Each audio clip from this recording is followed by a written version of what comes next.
Hey everyone, welcome to a special edition of the Dialogue Choices podcast. Everybody's here. Too many people are here, frankly. Colonel's here. I am, unfortunately. Ladybird's here. Hey. Dietbird's here.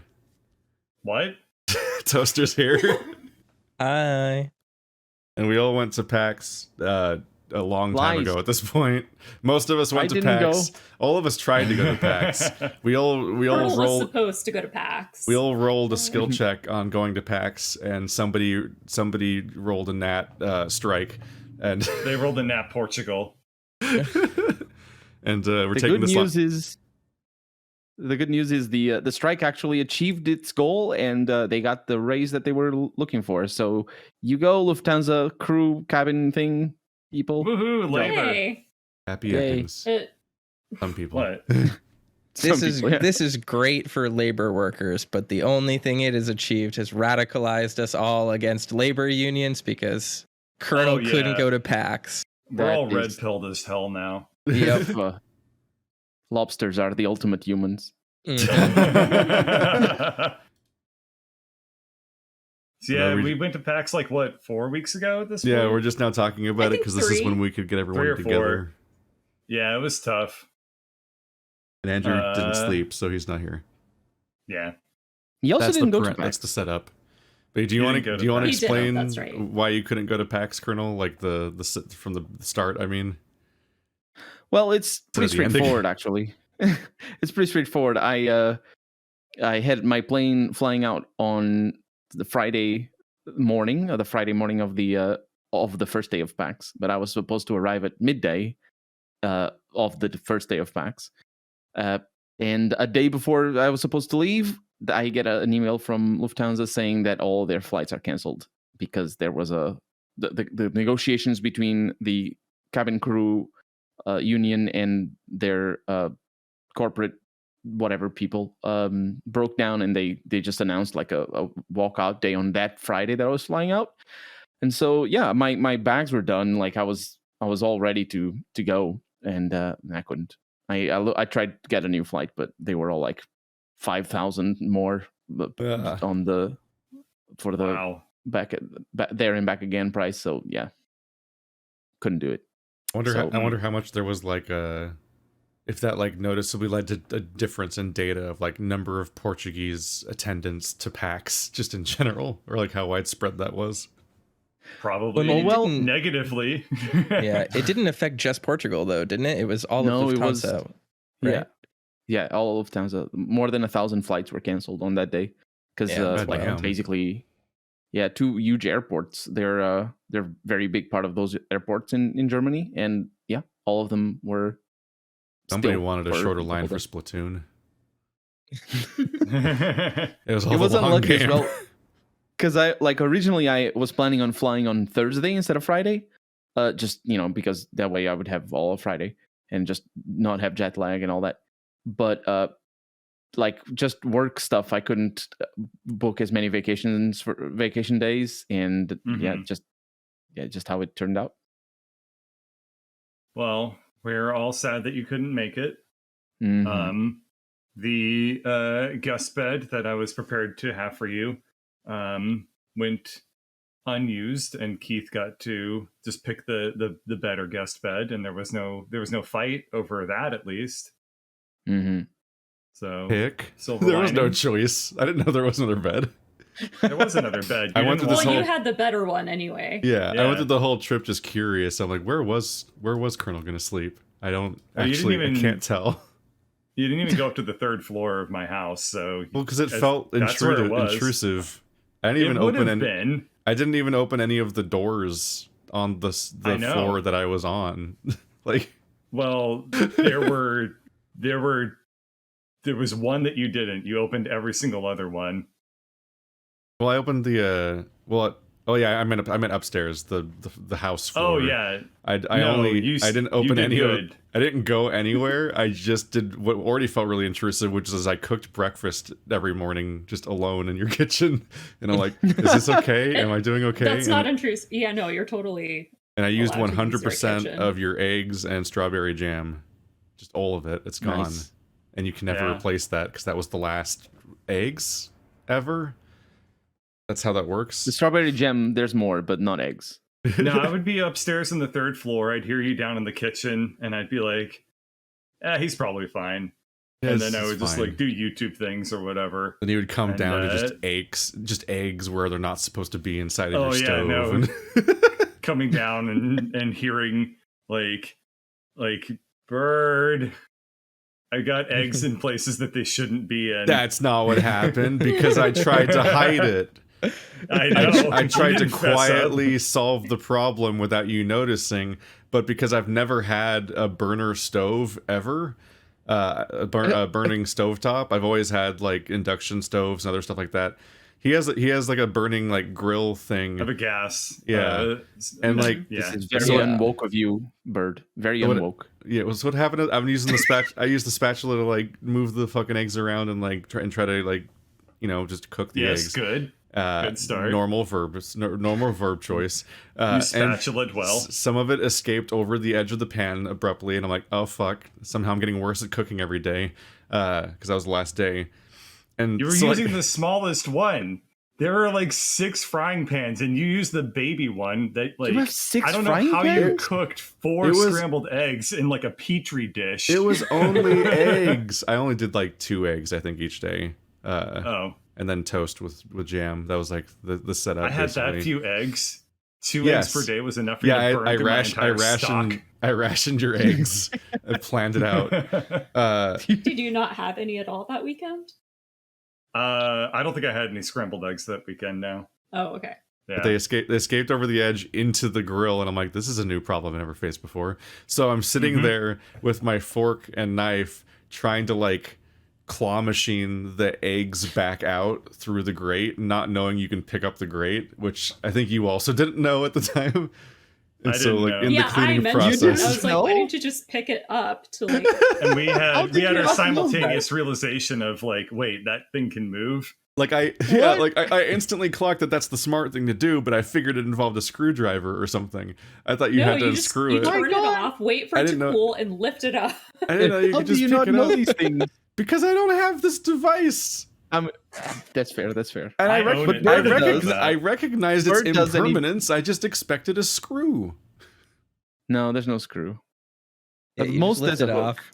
Yeah. And then I you put it would've- in. I would have loved it to come downstairs and see you with a screwdriver attempting to unscrew my stove. Everything's I made normal. a Continue on. oopsie. It's cool. Yeah, I'm just just fixing. tightening your I'm just fixing your fridge. It's fine. Yeah. Yeah.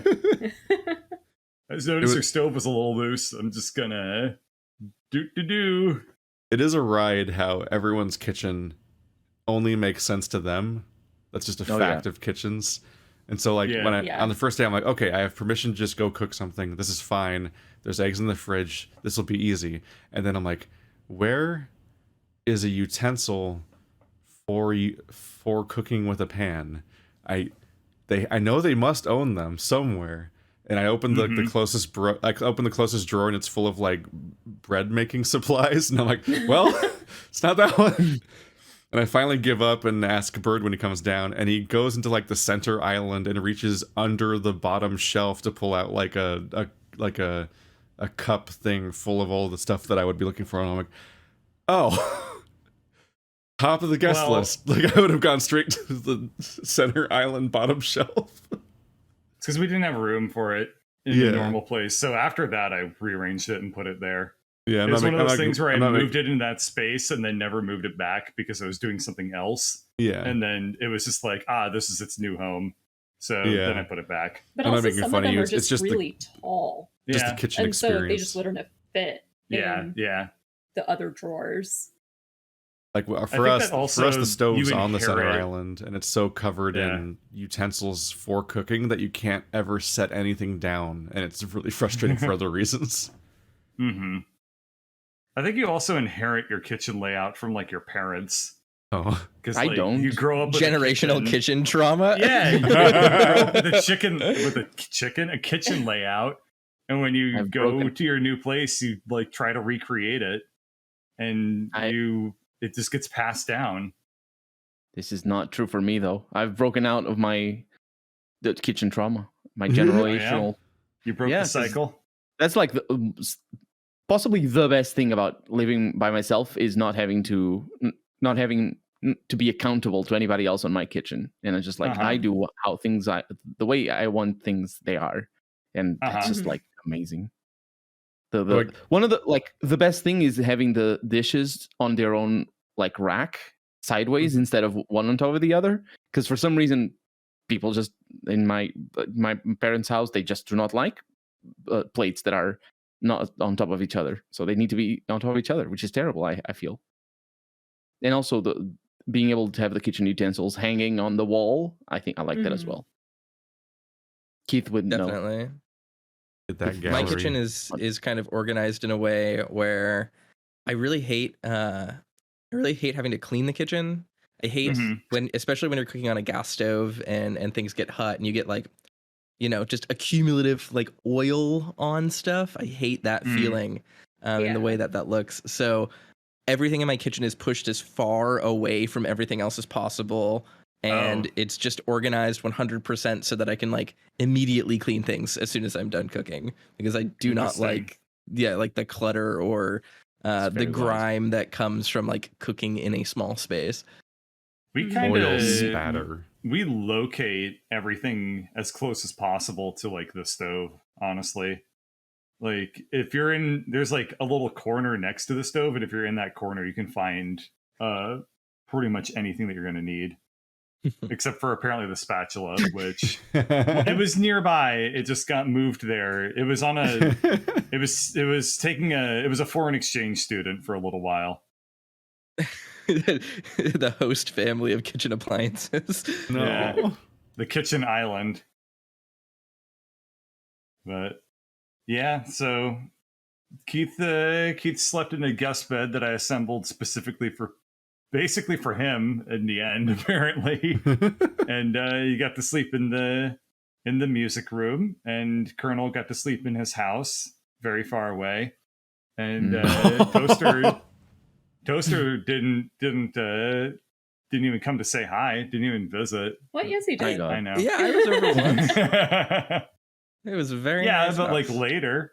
Yeah, Toaster got to stay in a hotel room. We also went and met up with Toaster the first night we were there. Tried to go to the gaming bar, and then it was so incredibly packed that we're like, what have we done? So we went off to some other bar just to see that it also had like menu items for PAX, because just like a convention just takes over a city, and so everyone has like their PAX gimmick tie-ins and so on. Yeah. So for Seattle people, we tried to go to Ray Gun, which is for non-Seattle people a relatively popular, long-standing like gamer geek bar on Capitol Hill. It generally kind of slanted more towards like board games, but they have like some arcade machines and some pinball. I thought it would be fun to meet up there, but by the time we all got up there, it was just packed. So we went to Pine Box, which is a mortuary that got converted into a bar. And it's like, it's like a pretty Thursday. Nice place. This was the night before PAX, so that's why I think we were pretty collectively surprised that it was already that busy. Yeah. But I was not expecting to have trouble getting into places, but the Thursday, yeah, exactly. But it was pretty packed. I assume Ray Gun killed that weekend because everyone, like every single time I walked by, it seemed like it was just packed. So yeah, and we got really drunk, and then the Devolver people were at the mortuary, and we went up and we were like, "Hi," and they were like, "Don't bother us." And we were like, well, we're going to anyway. Don't bother us. This story didn't happen, by the way. They were just hanging out as like coworkers. They were the non-diegetic Revolver Digital people. Non-diegetic. We are famously socially brave people that confront people in public as a group. Yes. That's what unites us as. You don't do that? I do that. You do? I do. You can be the chosen one. So now we understand what we were missing. Yeah, especially in a foreign country.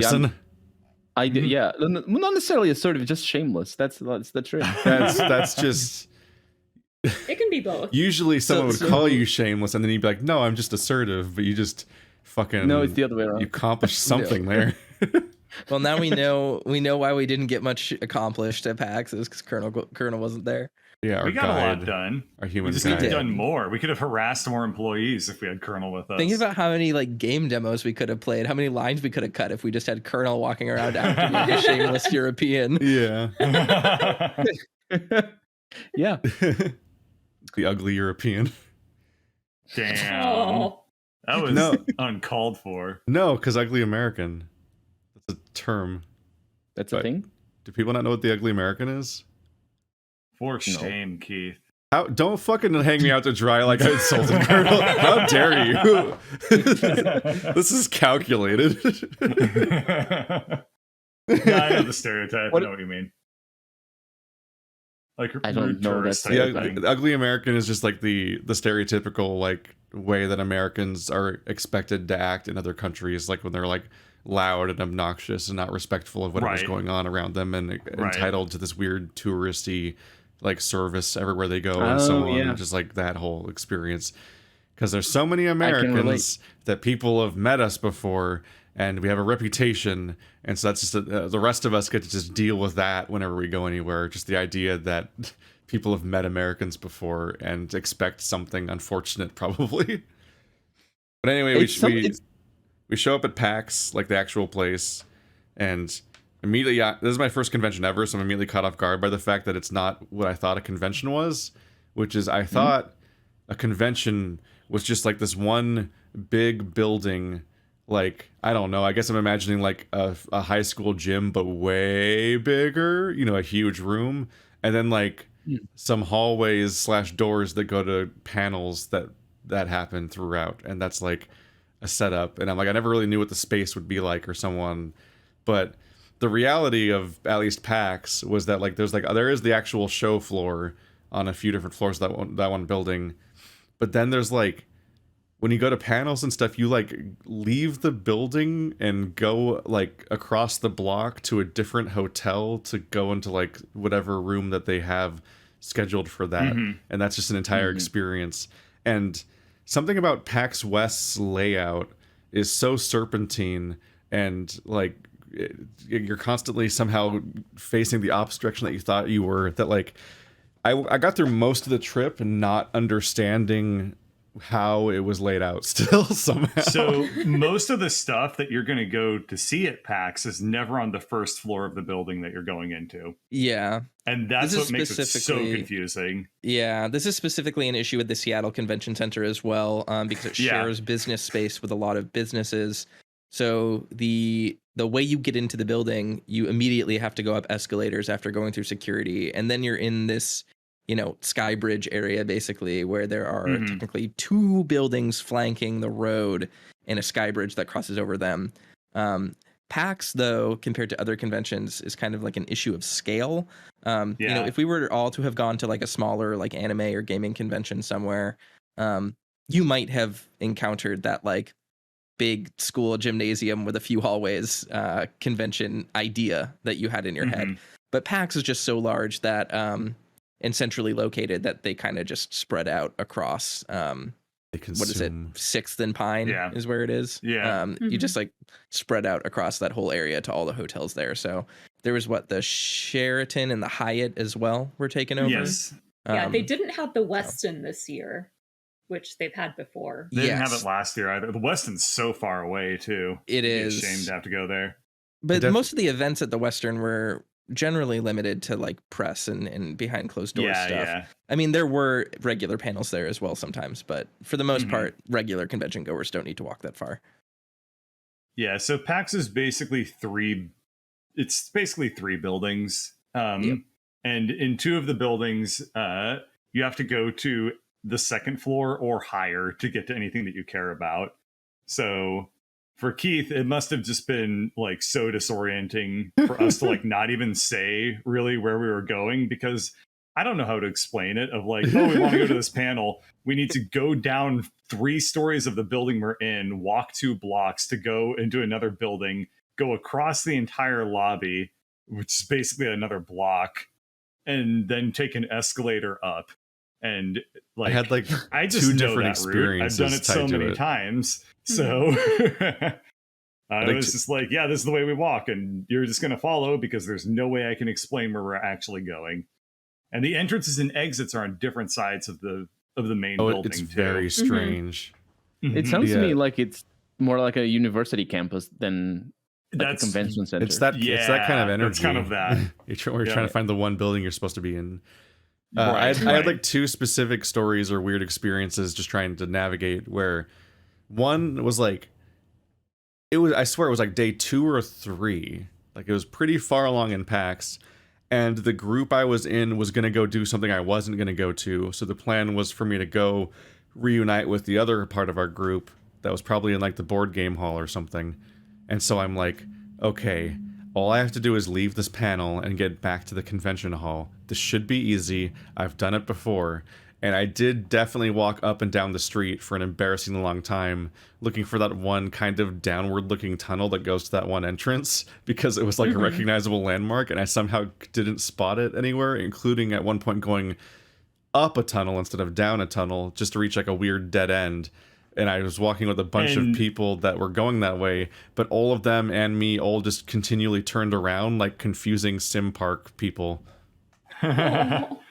And also, the two different groups of people that we were with. So basically, it was my group of local friends and then all of the internet people. And then random encounter Brian.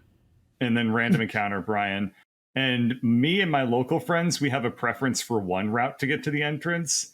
And Toaster and, you all had a different preference. So for me, the muscle memory was like, you go to this one corner, you go this one way, you go this other way, and that's how you get to the entrance. And with the other group, it was like, you go to a different corner, and then you go the other way to wind up at the same place. And we both had mutual reactions of, wait, you can get to the building this way? I didn't know that. So I was both on the giving and receiving end of that exchange of information. Yeah. And like at one point, I'm like exploring it like a video game environment. Like I'm mapping out the idea of what I think this setting looks like. And like you guys on the first day, you take me up through the escalators, through the weird like mall looking area, and then up into like the show floor. And there's like one half of the show floor and then a sky bridge, then the other half of the show floor, and all these stalls everywhere. And if you take another escalator even higher up, you get to the tabletop floor. That's just like, it's like some tabletop vendors, but it's almost entirely just people playing tabletop games from like a library rental system and so on. I'm like, okay, I understand what this convention looks like now. But later that day, after I've been to like a couple panels or something, I fucking follow Toaster, and he takes me to this non-Euclidean space that's somehow inside of and behind the rest of the convention center.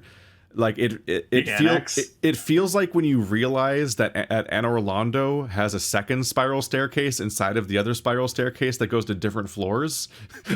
Like it's that experience, because that's what took me to like the area where you play like video game consoles that are just laid out and everything. And I'm like, but no, I had a map of this place. It made sense. You can't just take the diagonal escalators and it goes to different floors now, and then we keep going deeper and deeper down below, like I think we went below the street, and I'm like, I can't accept this. I can't accept this. I live in the realm of parking lots. I live in parking lot towns. I'm not ready for this. And it doesn't help that the annex that we go to is like a liminal space in and of itself. Yeah. Like everything is like, it's like a little bit dark. Like you're going through just hallway after hallway. And then like it's also super organized too. So whenever you find anything, it's like rows of chairs. Yep, and rows of like, chairs. So weird. So the weird thing about the annex too is that the annex itself, the building that it's in, is triangular. It's like an isosceles triangle. It's so you have a slanted wall on one end where everything is lined up for the console tournaments, and then you hug the other diagonal wall and then go downstairs, and suddenly you're in a big open room with a bunch of other little rooms flanking it, but none of them are facing the same direction. They're like all intersecting parallel lines because none of the walls are regular shaped in that basement area. So honestly, the whole annex area was incredibly difficult to navigate and confusing. I don't blame anyone for getting confused there. But that kind of speaks to the entire NX console free play experience at PAX. My kind of axe to grind about this entire experience was had to do with that area, right? Because I don't know if it was like a premonition of the way it was set up or an omen because of that, but console free play was really weird. They had a bunch of fighting games set up, but none of the fighting games were updated. And then the console tournaments were on the floor right above the free play. And we found out that the console tournaments were updated, but had no DLC for any of the games that they were hosting tournaments for. So that whole area was just cursed. If you wanted to play a console game at PAX, you were having a bad time. Then you have the Wii U room. That's weird. Oh yeah, there was a whole room with just Wii U's in it. It was all of the Wii U's. We found them. We got to play Mario Kart there.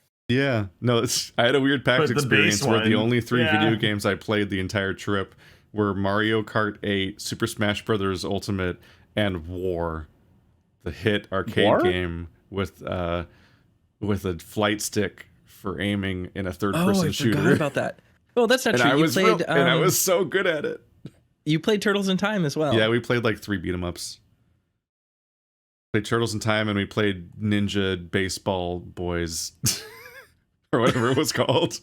Ninja Baseball Bat Army Men. It's just like a Sounds bunch about of right. words. It's like somebody alphabet soup to fucking like just- Arcade free play was pretty flaccid this year. There was not a lot of stuff in there.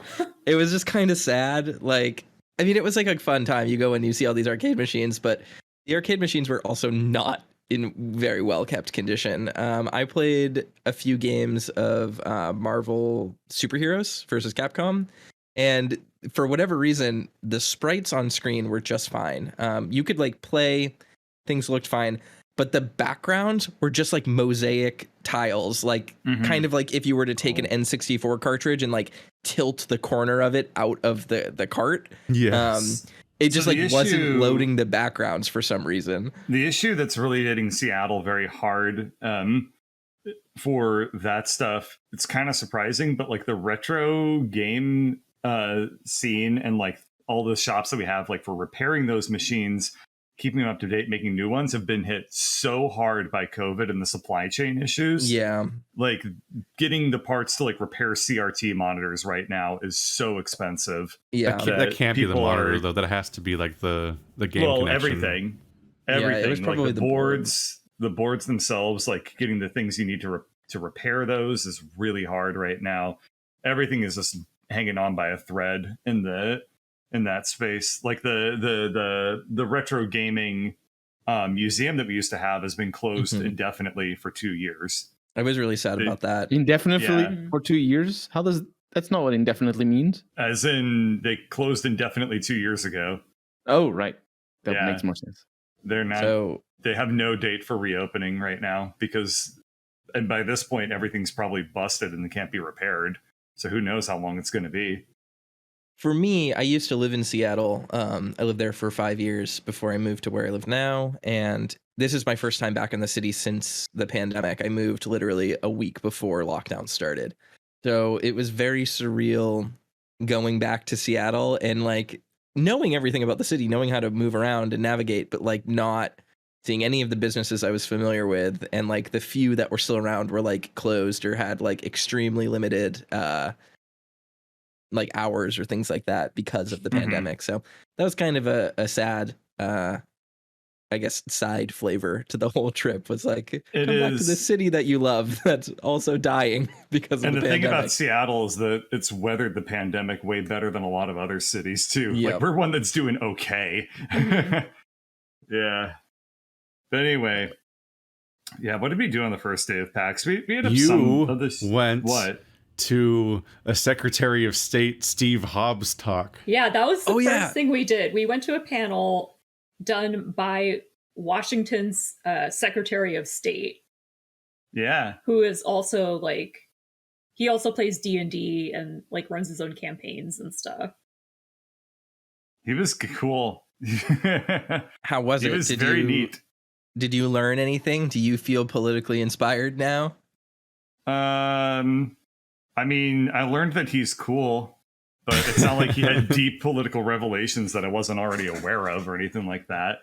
But it was just neat to see somebody who was, not like a lawyer or like a CEO and doing stuff in politics. Like he was just a very, very regular, relatable person to like geek culture. Actually, that was a big thing I'm remembering now is that he said when he entered politics in Washington State, he was interested in building up like the tech space and like video game space and stuff like that, and like that being an advocate for those industries in our government here. When beforehand people were like had never even heard of like say Wizards of the Coast, and like they had no like real business presence in the legislature. Their interests weren't being represented at all. So that was a big thing that he did talk about. That was probably the most revelatory, politically inspiring thing that I remember anyway. He also had mentioned that he would sometimes host these D&D nights and invite various other people in the legislatures from like all different parties and just have everybody play together just to like get to know each other and build that rapport.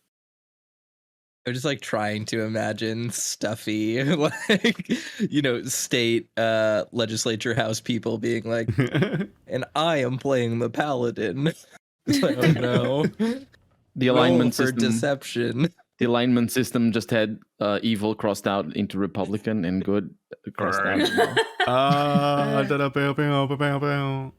The alignment system's got to be so fucked in a room like that.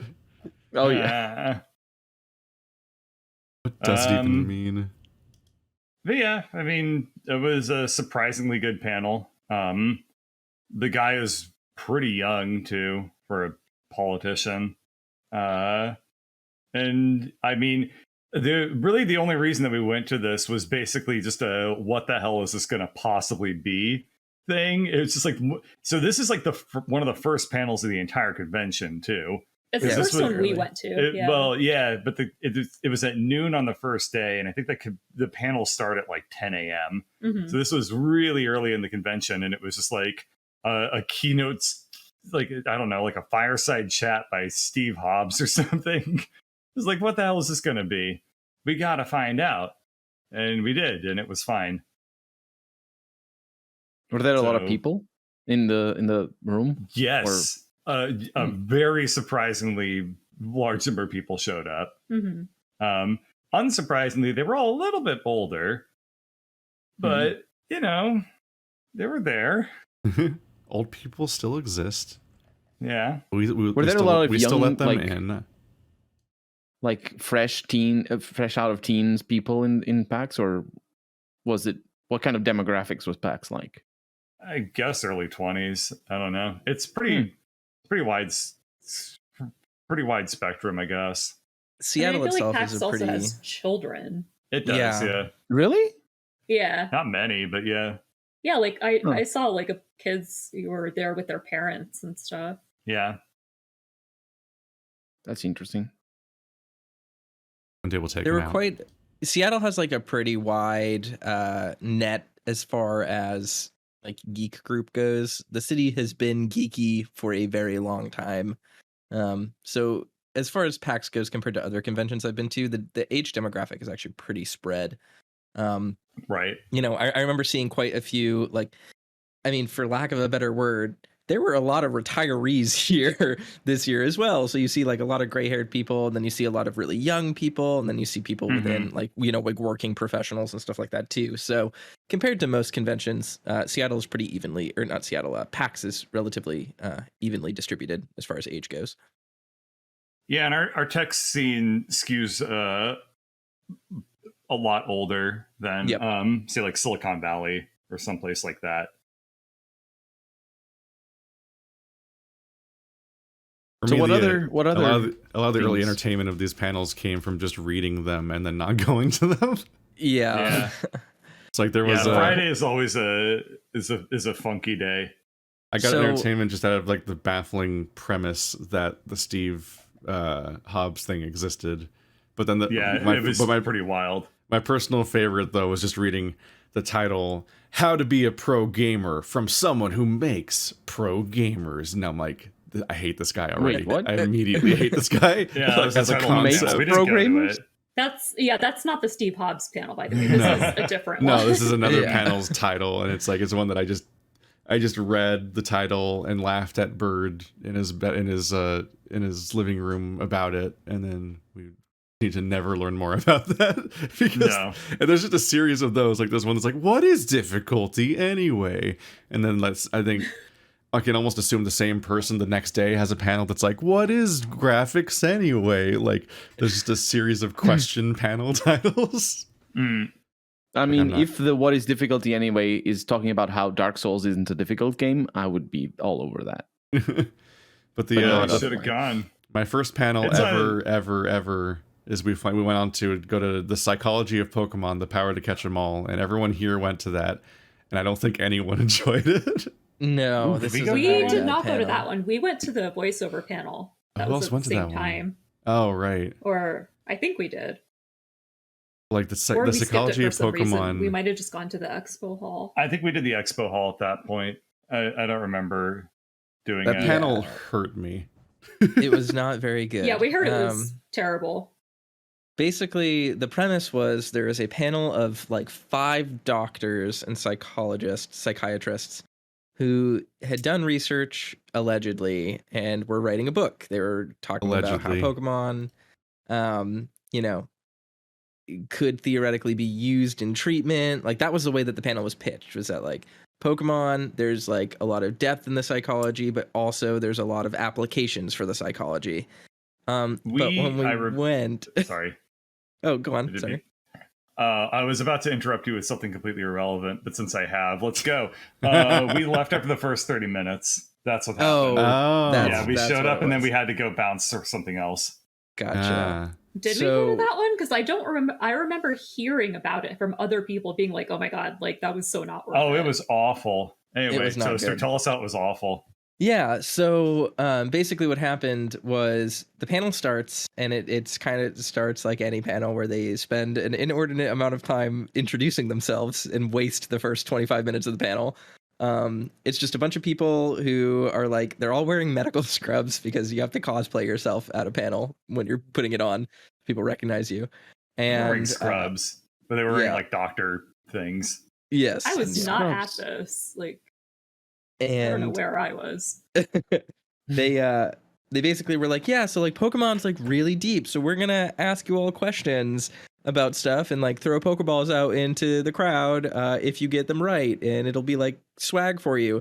So they start the panel by asking a bunch of weird stuff that is like really surface level, which I should have taken as a omen for the rest of the panel. But they were like, when a Pokemon evolves, what does that mean? And like someone answered, they were like, they're motivated. And the person was like, you're correct. And they like threw them a t-shirt. And like right then I was like, oh no. And so they continue to go through this panel talking about how effectively Pokemon is really psychologically deep because it has emotions in it and people care about it, which is fine. But the panel was definitely sold on the idea that like here are some, psychological applications and like things that we've learned about people through Pokemon. And really all they were there to say was like, in Pokemon, Ash goes through lots of trials and you go through trials in life. So isn't that psychologically interesting? And that was truly the depth of the panel through the entire hour that we were all there. Incredible. I was genuinely baffled. So I've been to a couple of panels like that at previous PAXs, and there's usually at least like 1 or 2 per day that are trying to extrapolate like video game culture onto like psychotherapy and stuff like that. And the problem with those panels is that fundamentally it's therapists, and like games are sort of like an auxiliary thing to what they're actually doing. So the connection between it ends up being super tenuous because they're not they're therapists first and foremost, so that's what they're doing. Well, and this was kind a particularly like thin well, thread. it was interesting in that regard because, you know, it's exactly as you said, like they're all therapists, they're all like working people trying to do their job, and somehow shoehorn their own interests into it. And like one of the panelists, their entire contribution to the panel was like, yeah, I have like lots of kids who come into my practice that are like dealing with stuff. And she would be like, they're dealing with like abuse or like difficult home issues. And all they want to do is talk about Pokemon Go. So I talked to them about Pokemon Go. And that's like the depth of what that tangent would go on. So it was definitely, you know, on one hand, it's very easy to see why they wanted to do this panel, especially because they were shilling a book called The Psychology of Pokemon, which we did not know before we got there. But also, I saw their place later that day, and there was an entire array of psychology books tied to video games that it looked like when you saw like the For Dummies like chain of things, or like when people or like I remember back in college when I looked at the student store, there was like the psychology of Breaking Bad, the psychology of Game of Thrones like line, and it's like, this has to be the most exhausting pop nonsense. Yeah. And that's kind of the whole depth of the entire panel, was just like that surface level. And like they didn't even really talk about the psychology of like what happened. Like there wasn't any, we're going to break down a scene in Pokemon and like talk about, you know, how this represents something else. It really was just like, remember when Charizard wasn't very nice to Ash? Ash had to prove himself. They're not like, literary analysts. They're therapists. It was agony. So. Yeah, because so when you're someone that's used to like video essays, going to a thing where people are just like, sometimes, and this happened to all of us, sometimes you lose all your Pokemon and you faint, but then you get back up and you grind and you overcome those challenges, and like having this kind of fucking like slow motion talk of the most basic elements of observations of a children's show. But like not even like real Pokemon, they're describing it like it's Dora the Explorer like level of like this is a panel for actual 8-year-olds level, and it goes on for a full hour. And I was like, we left after 30 minutes because confused. We went to the video game voiceover New Horizons panel, and we wanted to go to that early because we thought that the line would fill up. And it did, but not totally. But we had good seats. We got good seats as a result. We got there really early. And yeah, I mean, that's kind of our Lady Bird and I's like our motive of the entire thing was we just went to any voice acting panel we could get our hands on. We basically went to all of them. Oh, wow. And it's a blur because they had different people in them, but then they had the same people in them. But it was dank every single time. So what was the first one? I'm going to pull it up. Video game voiceover New Horizons was it's local. This was interesting. And it was a panel split between voice actors based out of LA and voice actors based out of Seattle, which is to say that it was kind of like Riot Games and like anime people from LA, and then basically just the Valve people from Seattle. So we got to see the person who voices Shinji, the new voice of Shinji, Casey Mongolo. Yeah, and we got to see the voice actors for Aqua. We got to see some other folks who I don't really remember, and then we got to see like the Valve people, so Ellen McLean, Mrs. Ellen McLean, Mrs. Ellen McLean. That's how he introduced himself. Yes, Ellen McLean's husband, who is cool. What was he? He's the sniper from TF2 and stuff like that. And then they also had the heavy weapons guy / demo man from TF2, all doing a panel together, and it was really, really good. Do the voice actor panels. I swear they're awesome. They're always so do much them. fun. Yeah, because they Yeah. I was gonna say on that topic, actually, just to put a pin in it, the voice actor panel that we went to later in the con was also really excellent, and it had some crossover with this panel. So it was great. Yeah, we're definitely going to come back to that one. But this one was really fun. It was a pretty typical like career Q&A type panel, and I've been to a bunch of those for voice actors because it's just so fascinating. And so there was a lot of, when it came time for like people to do question and answers, it was a lot of the same shit of like, how do you do voice acting? How do you get started? And it's like, buy a microphone, go, you know. But that was the thing that that's kind of like resonated a bit with me, was just the understanding of like, it is pretty damn easy to get started in some sense of like, if you want to start doing voice acting, just all you really need to do is just try. Like, just stick a microphone in front of you, start recording yourself doing shit, and like learn. It's so straightforward to begin, at least. So that was really fascinating. Yeah.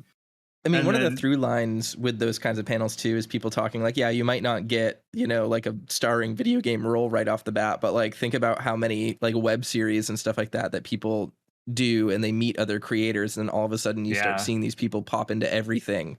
And so like that's always really interesting too, is to see like, yeah, like these people literally started just like doing comic fan dubs on Twitter and YouTube. Yep. And then one thing that I've been to these a bunch, and one thing that always happens is that Mrs. Ellen McLean, every panel, he makes a joke how he sleeps with GLaDOS. Every fucking panel.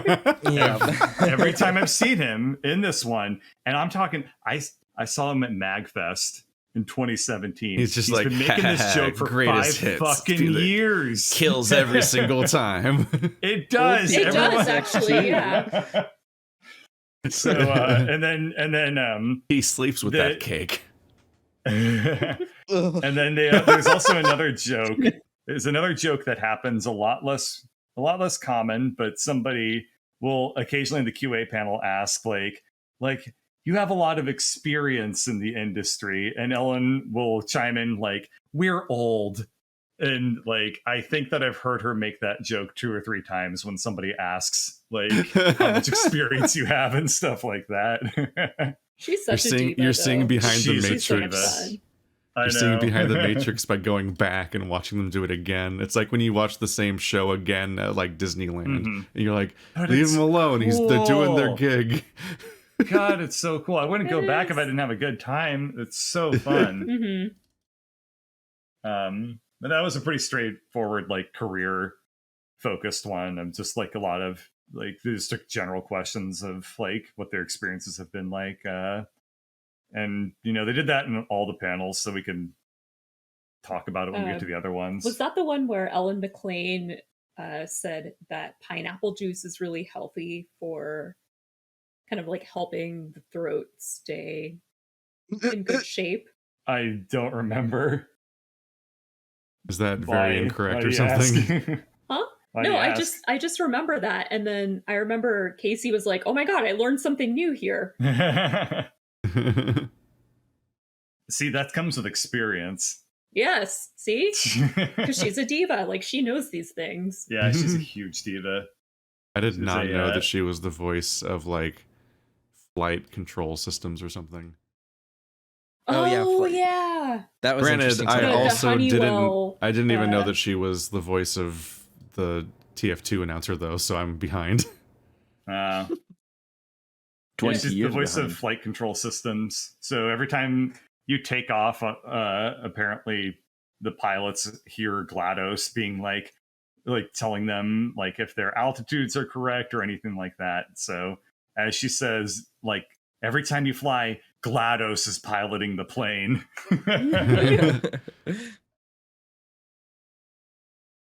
Yeah, and then there was one time that she got to meet the pilots on her flight, right?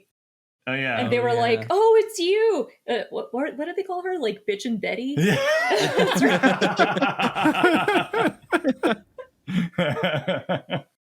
That's the one. That is a different Very different nickname than expected. Mhm. Yeah. Well, because they didn't know her actual name, right? Like Yeah. they only knew her voice for this like automated system. Mhm. And so they just ended up giving her a nickname. Mhm. The whole industry. Yeah. Chin Petty, no. It's alliteration. It has to be. So I think It does stick Yeah, that we- way. yeah, we'll talk about more voice actor things, but I think that pretty much wraps up that one. Did you go to the drag queens one that I night? did, yeah. What was that like? I don't remember. You weren't at it. I know, like but I don't remember if you told me. Is what I'm saying. it was fairly straightforward. There were some I know, straightforward, yeah.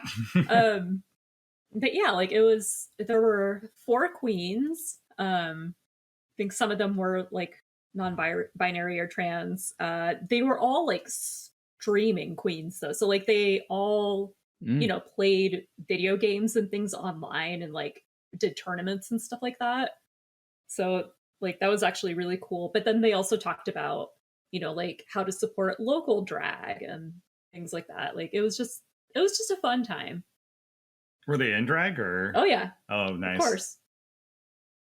Did they look fabulous? Of course. Nice. Killed it. Yes. I don't know drag slang. was the Slayed. They Did slayed. they Slay yes. queen, yeah. Did they yes There we and go. or slay? Mhm. I am still reeling from stream queens entering my mind. I enjoy this phrase. like the Right? like the TV show Scream Queens or something. But no, Stream stream Queens. Yes. Yeah. Think about all the juicy drama, the hot tea that comes from that whole circle of people Oh, that you no. didn't know existed more than 2 minutes ago. Was that panel Yeah. relatively packed? Not Yeah. super packed. No. Okay. But there was a good audience. No, Like, the it super wasn't PAC was at the barren. Secretary of State Oh, meeting. Yeah. gotcha. Mhm. The reason why I ask is just because Seattle is actually a relatively big city for drag. Obviously, Seattle's a really queer city, but the drag scene there especially is known for being not only very prevalent, but also kind of like a starting place for a lot of people getting into Mhm. drag.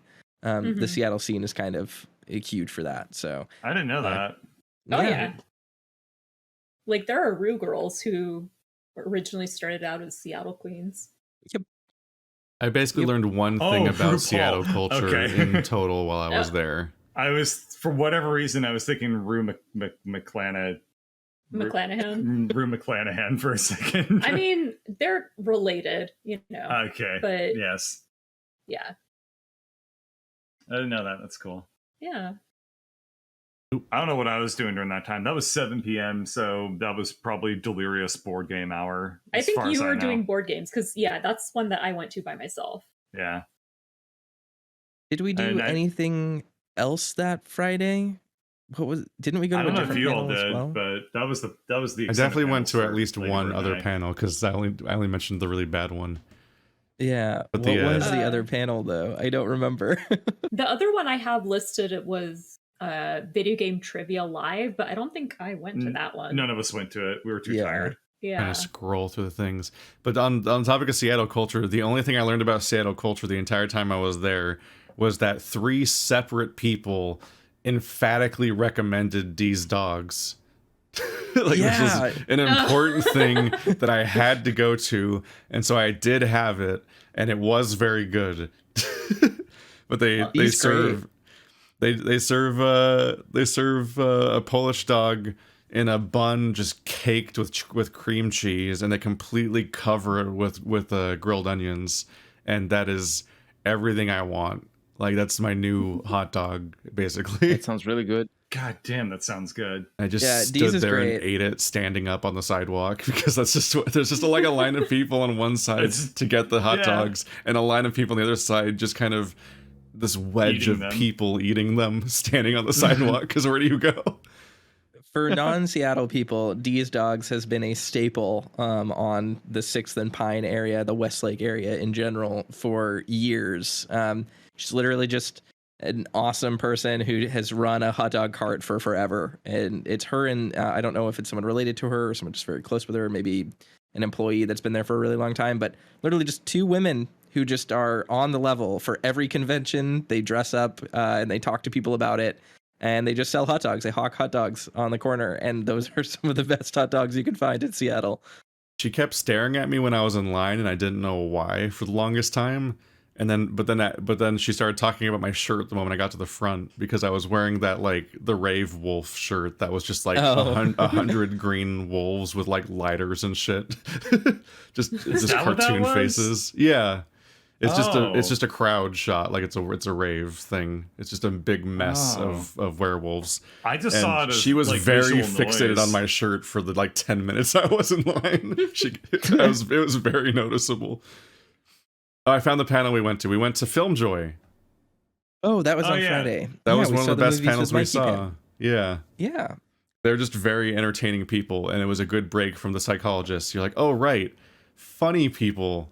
If you get like a bunch of YouTubers together, they're making an entertaining panel just by existing, because that's what they do.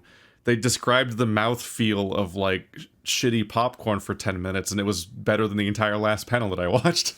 What was very funny to me about that was, so they taste tested Oreo popcorn, which I'm sure some people in the audience are horrified, and other people are like, "Oh, that sounds great." I've had and that it was and I actually, like it. yeah, that was their reaction. That does sound I good. also really liked it. I think it's great. And like, so half the people at FilmJoy were like, "This is awesome," and then Mikey and I can't remember his name, the other guy, were like, "This is the worst thing I've ever tasted in my life." And that's how they kicked off that panel. Trying to think. What else did they do there? They played a game where they had to decide whether a item was real, like a real infant care baby item, or a fake one that the new parents at FilmJoy had made up. And it was extraordinarily difficult. There were some crazy childcare products. Jackbox dis or dat. Yes, that's what it was. That was a really interesting time. And then they debuted the most recent episode, or the newest episode of Movies with Mikey, which I do not know if it is up at this time. It is. Can we share what it is? I mean, it's not. We're not under DNA, but I think they actually uploaded NDA. like the next day or something. Oh, okay. We are under always- DNA. We're always under DNA. I know we're not. We didn't sign a non-disclosure, but Yeah. I just wanted No, to they be did polite. it at Everything Everywhere All at Once video essay, which they premiered at the panel. So that was just like a fun surprise. Yeah. It went up pretty quickly. What was kind of odd about this, though, is that there was like 45 minutes of panel before they were like, and now we're going to show you the newest Movies with Mikey. Everyone obviously was there to see this, and everyone there really liked Everything Everywhere All at Once. I don't think there was a single person in the audience who wasn't into that, knowing his target demographic. I did not know a premiere was going to happen. Yeah, we watched the entirety of this Movies with Mikey, and then the panel just ended. Like, you're just like, all right, bye. And then you just get up and leave with a room full of people who you silently watched a YouTube video with for the past 15 minutes. Was the Q&A before or after the video? It was, I'm trying to think. I don't even think that they really had time for a Q&A, did they? There was a Q&A, but it fell a little flat. Like, not that many people were getting up, and I was like panic trying to think of a question, because of the fact there was like a very real chance of being able to ask one. I'm like, oh fuck, I should actually think of a question, and I wanted to ask him about whether or not he feels like whether or not he goes through the stages of grief that is making a video essay, where like it starts off as a great idea, and then by the end you kind of are like, your entire opinion of like the project keeps like waning, but then the audience response to it when it actually comes out becomes your opinion to an extent about your own work. Just that whole like bizarre experience, because like I often finish a project hating it. Like, I'm like, this is horrible. I quit. No, they're very entertaining people, and when they did the extended like Dis or Dat game show thing, they brought on 2 audience members, and those people were like shockingly like in their element, seemingly. Like they felt like they almost felt like plants, because they were like really funny people that were like riffing off of because it was two FilmJoy hosts and 2 audience members in teams of 2 against each other, doing the panel, and they were all very entertaining people to the point of being suspicious. Yeah, they were very charismatic, which is definitely not the norm for a audience, Q&A bit at a Seattle gaming convention. Yeah. But they were I'm definitely surprised funny, and that's- yeah, I don't know. Never mind. that's all to say. The Film Joy panel was very good. It was a good panel. I think that pretty much wraps up Friday. I mean, the only thing else that we did, so there's going to be a common thing. Every day ends with us in the board game hall. Yes. That is the best experience. If you're going to be at PAX for a couple of days, just check out the board game hall. It's got a free system where you go and you give them your badge, and then you can check out anything from the library that they have, and they have such a great selection.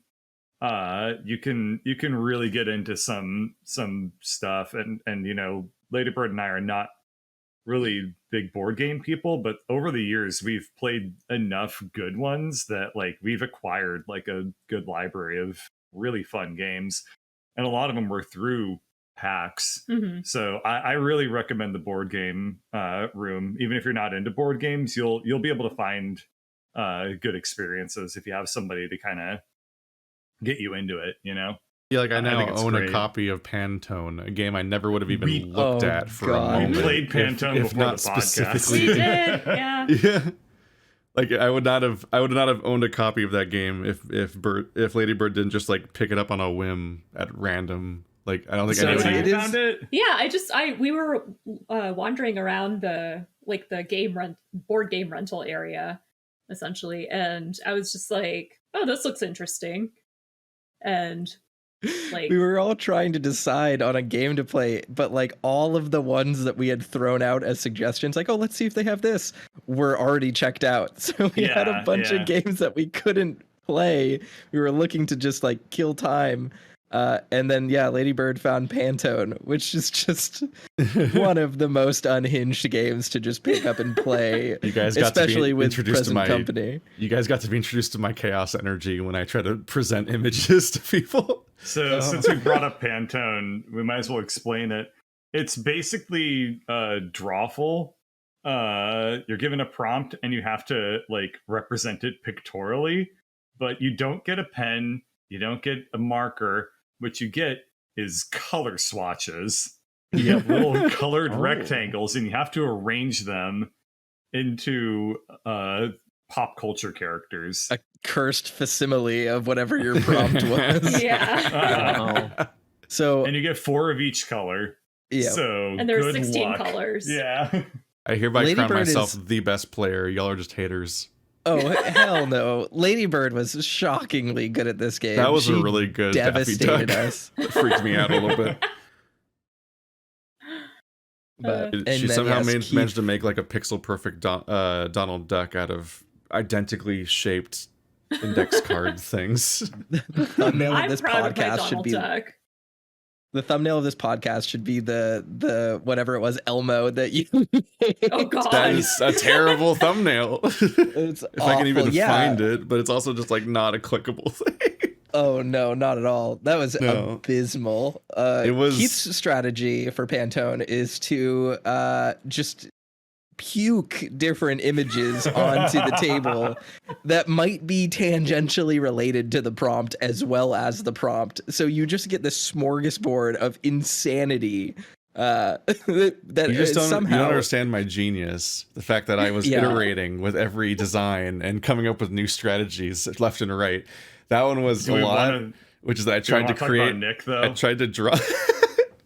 Nick continually modified the drawings while people were guessing and kept sliding things around to the point where you couldn't tell what he was going for.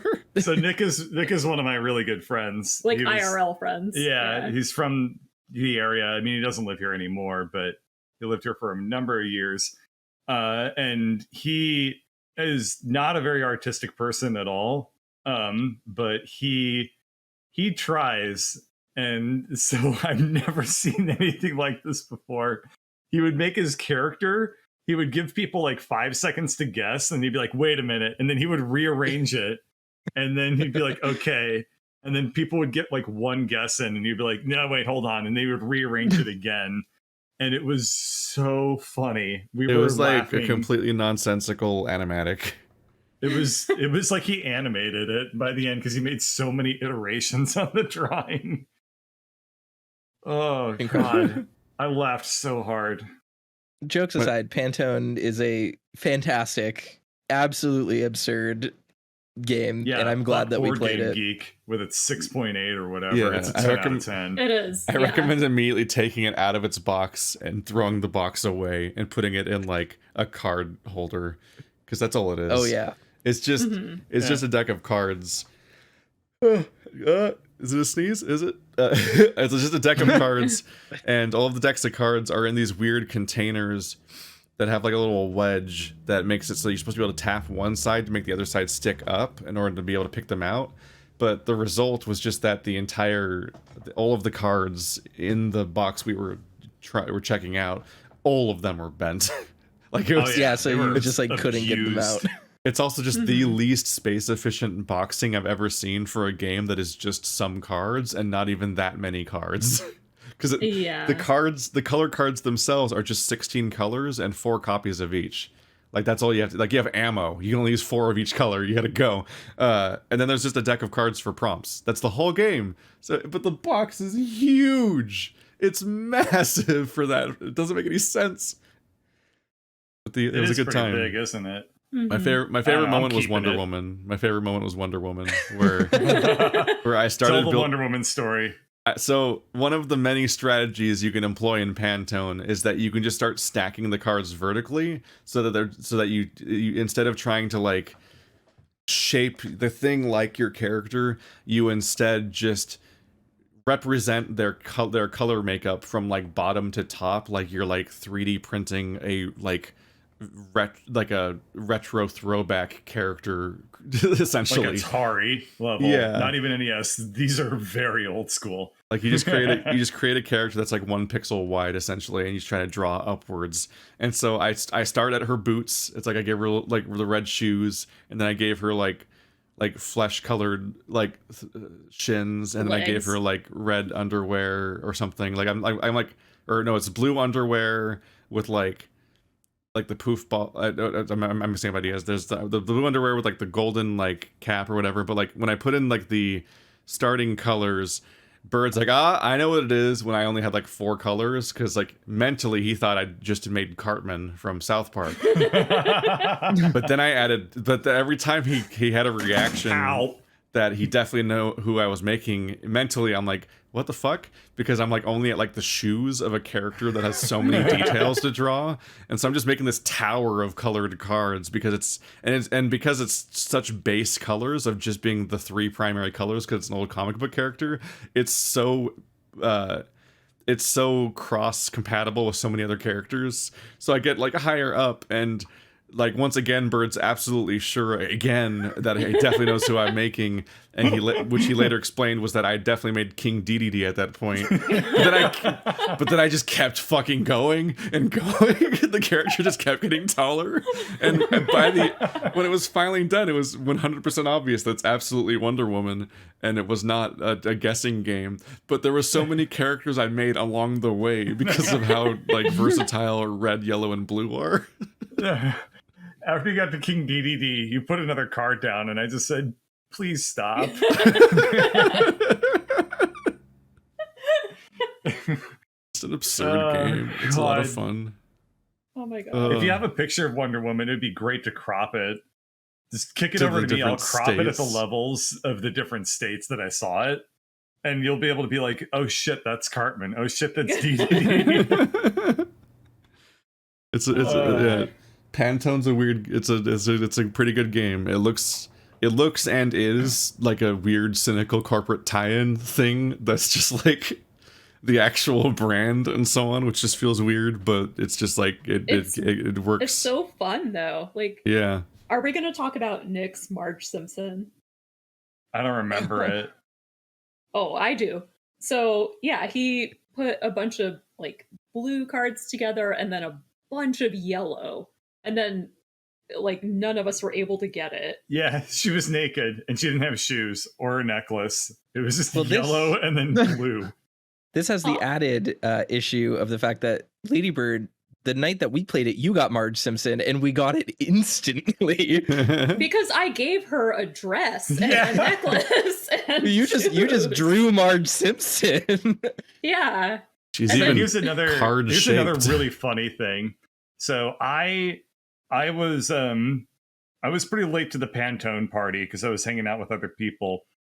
I show up while Keith and Ladybird are having a Pantone duel, and I know nothing about the game. I just walk over to the table and I see Cthulhu on the table, and I'm just like, I don't want to say why is Cthulhu on the table because I don't know what this game is, but I was just like, oh, there's a representation of Cthulhu on this table, and Keith could not figure out that the character was Cthulhu. No. And I was just like, I knew it was Cthulhu from a distance. And then my Maybe that other helped. friends showed up and they were like, they also immediately knew it was Cthulhu. They had the exact same reaction I did of like, oh, I don't know what this game is, but Cthulhu's on the table right now. And you didn't know what it was. And Andrew confirmed that he didn't know what it was. So I guess we have a Seattle hive mind where me and my friends and Ladybird, we're all able to like figure out our shared Cthulhu subconscious. You live close to the sea. We do live Yeah. close to the sea. Yeah, we've seen Cthulhu's- squids before. Keith what a doesn't live anywhere char- close to the sea. It's true. I live in parking lots. Yeah. That's What a character to have to try to represent out of cards. A character with no defined color palette or specific appearance besides just having face tentacles. Like, then you have to Yeah, make them out of She did a rectangles. perfect job because 3 people identified it instantaneously. I had to take it's some a Dalek. creative liberties with the colors and to try to make something that It was a looked- green squid. It was It was so brown. obvious. It was green and brown. It was absolute. No, it's And not green gray. at all. I just looked it up. You didn't use any green? No, I No. used like browns and grays. How the hell did I know it was Cthulhu? I don't know. I'm It was convinced brown you. and gray. Because I tried to I'm make it convinced look, that you like, invented this entire realistic. memory because I'm pretty sure that we were guessing around the table what it was and no one was getting it. Yeah, No, I this had is- no this was idea what my- it was. This was my first experience with Pantone. Was I just walked over, saw it was Cthulhu. That's what oh, it I can't was? get that. Yeah, Cthulhu. I don't it's see browns Cthulhu and at all. grays and like white. I looks- swear to you though, it was Cthulhu. It looks like a just claw immediately machine in my grabbing mind. a stuffed rabbit. It Yeah. looks like a virus. To Yeah. be fair, Yes, once but it's a Cthulhu. It is. A once we Cthulhu, found though. out it was Cthulhu, it made sense. Like the picture made sense. It was just hard to guess with no context. It's a tough Not prompt. for me. What I a don't think I could it's guess. also a perfect game to play at PAX. It's that Yeah. the game is written for exactly that target audience where it knows the entire list of prompts is all like geek characters, but also a very specific, like widespread, kind of shallow, like non-niche version, to the point where like I was impressed when we were like dozens of cards deep, and not once when it was anyone like, oh, I don't know who that character is, which would be a horrible All bummer. recent, That too. that would ruin the game. Is if somebody was Yeah. like, I don't know who that character is. There was one point where we did specify, like, we looked at the box to see when it was printed to see if it could be a certain character we were thinking of, and because we're like, is this game really making like that relevant of a thing? Like, is it making a reference to only a few 2018, years right? ago? Mhm. Yeah. Yeah, it was something like that. There was just that question, like, could it be Thanos?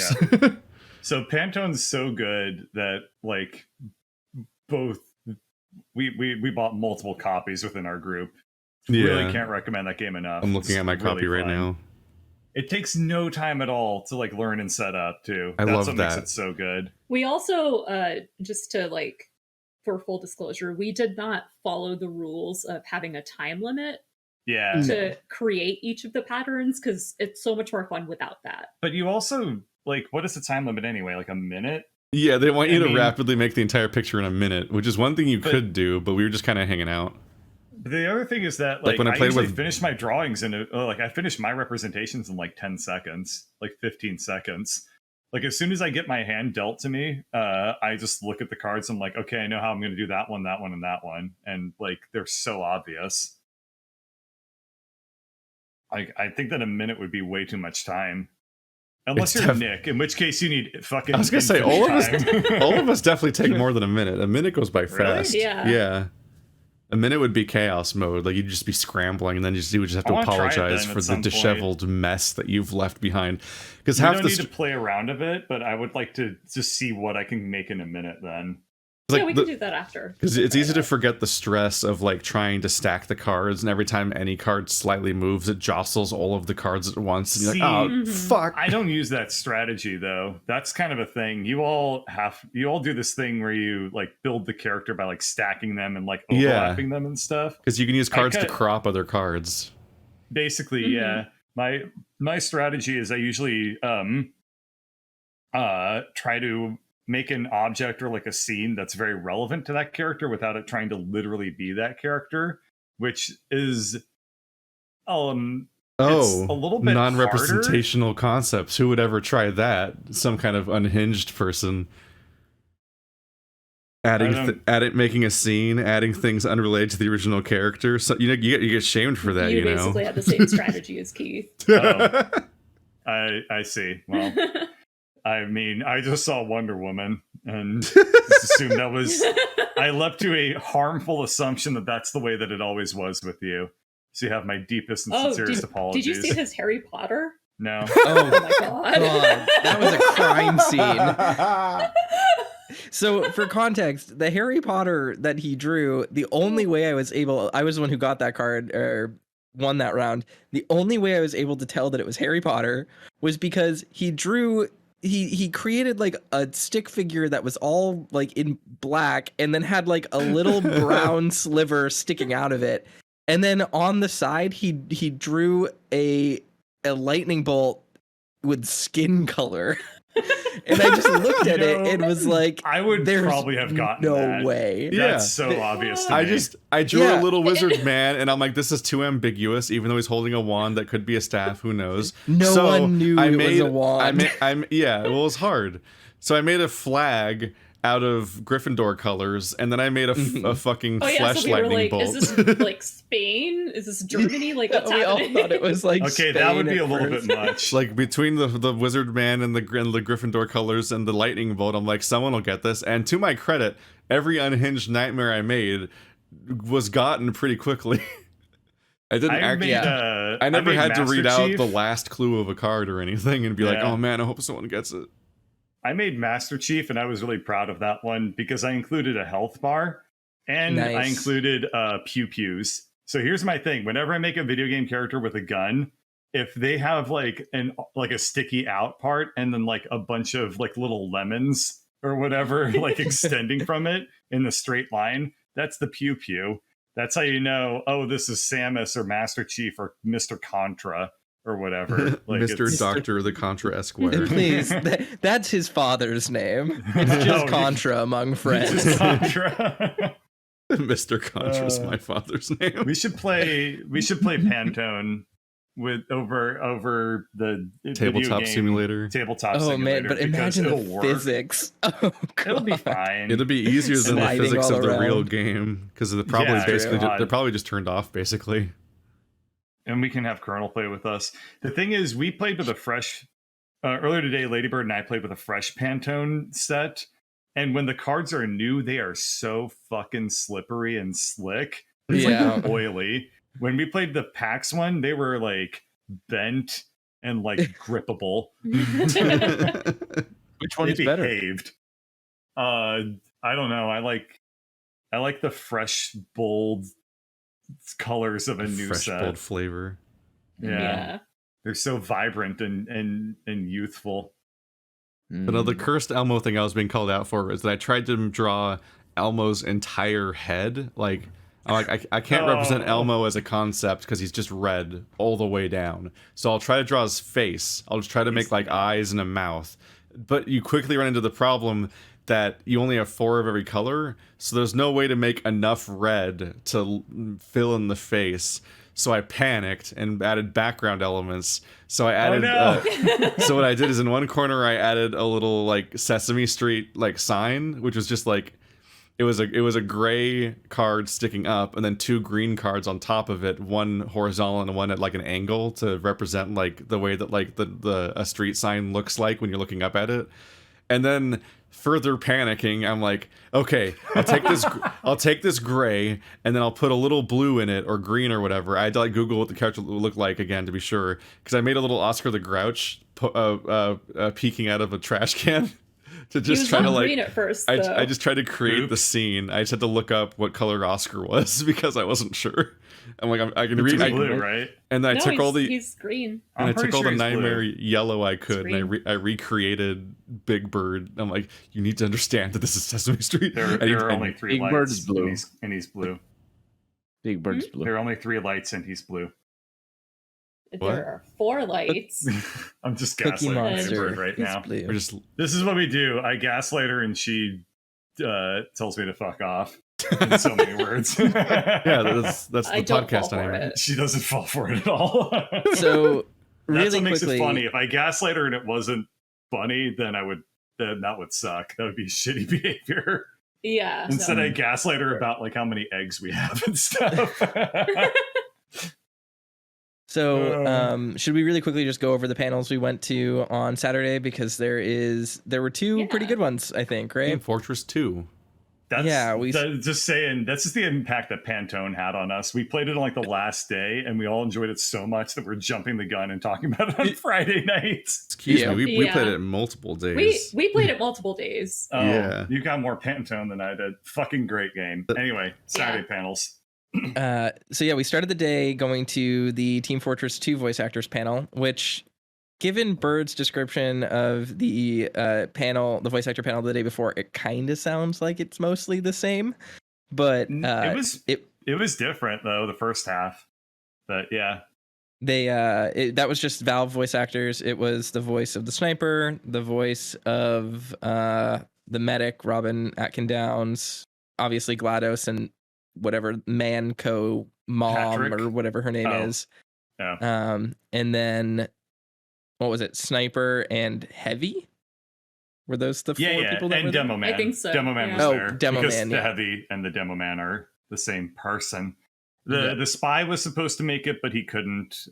Something happened, if I remember Which right. I pointed out being really conspicuous was the fact that they were all talking about how sad they were that the spy couldn't be there, and they were sad about But the not guy the who scout. and they were sad about the soldier who was dead, and no one mentioned the scout whatsoever. He's sussy, dude. The scout's a bit of a sus guy. He's a weird one. He has a YouTube channel. You can go watch it and be a little bit uncomfortable. I know so little about TF2 or any of these people, and was just kind of along for the ride. So immediately Same. I picked up on like, there's something wrong here. It's very there was- conspicuous. Like there's no mention of the scout and no mention of the engineer. I don't think the engineer is a big part of the community. That's all. The scout Yeah, Yeah. he's sort of is, but the engineer The just best kind of class. took the paycheck and, Bye. The did best his class. stuff.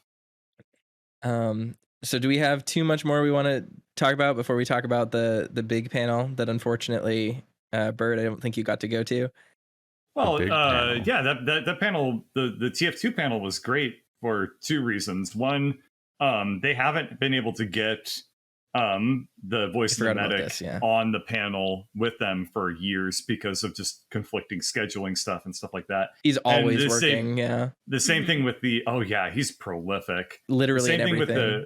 with the spy who unfortunately wasn't able to make it, but like they were really stoked that they were going to get him on there as well. And so that's kind of pretty significant because that was the first time I saw the medic, and I've seen the other people many times. So that was a blast. He's very energetic, the medic. He was really fun. Mm-hmm. Never remembered to wear his mask. So the fucking enforcers had to keep being like, "Wear the mask," like from the sidelines, like gesticulating Yeah. wildly and stuff. And the other thing that was special about that panel was the medic wrote a script that was a parody of the Three Little Pigs, and all the characters were TF2 characters, and they retold the story in those characters, and it was it was super poorly written. Yeah. It was trash, but damn, but it they was well performed acted. it. They performed it so well. It was so fun. And that was like the first half of the panel. After that, it was generic Q&A panel. But that was just a blast. That was a highlight panel for me. Go to the voice actor panels. Okay. Big panel for the day. What was it? Yeah, Seriously? there is one more voice actor panel, but it's the next day. The last panel that at least I went to on Saturday was the Doki Doki Literature Club panel. Q&A with David Gator, writer of KOTOR, Dragon Age, and Stray Gods. Oh, I thought that was the next day. Saturday, 3 p.m., Okay. 2 p.m. Well, then we'll talk about that one too. So the Baldur's Gate. that was just like panel. I have it on my screen. And I'm like, I say it with me now, and then you said something completely different. Oh, I just forgot. In my head, the Baldur's Gate panel was on Sunday. So Baldur's Gate panel, we had the writer of Baldur's Gate 2. That's not Chris Dragon Avalon, Age. is it? No, David Gator. I mean, he also helped write, I think, some. Yeah, but he's games, but persona non grata, right? Yeah. Okay. Yeah. But this guy, I can't remember his name. It was just in my head, slipped out. But he also wrote part of Dragon Age. Gotcha. Tons of different BioWare games over the years, and it was a surprisingly candid panel about like what it's like to write games that are extraordinarily meaningful to people that he basically wrote for the paycheck as quickly as possible. So the example that he used was he talked a lot about the villain of Baldur's Gate 2 and how for example, people would be like, oh, his backstory is so tragic and interesting and it makes it like a really compelling experience for players. But like for years after he wrote that game, people would talk to him about it and he'd be like, what are you talking about? I don't remember this at all because I wrote it in like 2 hours one day because we had scrapped a super long quest and needed to just fill content in for this main villain in this game because half of the other content that we had in place was gone at the last minute. And so it was just like this really interesting and insightful look at how game writing is not nearly as planned and not nearly as meticulous, at least back in the day, as a lot of people seem to think it is, especially for companies and developers that are known for stories. He kind of talked a lot about how, you know, it's not like it's just a bunch of people who are like perfectly bona fide and like have incredible resumes and a ton of experience. A lot of it was just like, yeah, this developer had like a cool idea and he wrote it in an afternoon, or like we canned a storyline really late into the development progress and I just needed to make something up in 3 hours, so I did. Which is just fascinating. It's just a really interesting look, especially at the differential between how normal people, regular players, average players think of a video game story, especially ones that impact them, versus how the creators of those stories actually came up with them. That's still, I would argue that's probably still the norm. Definitely. I think that they do not, that from very specific indie niches. Yeah.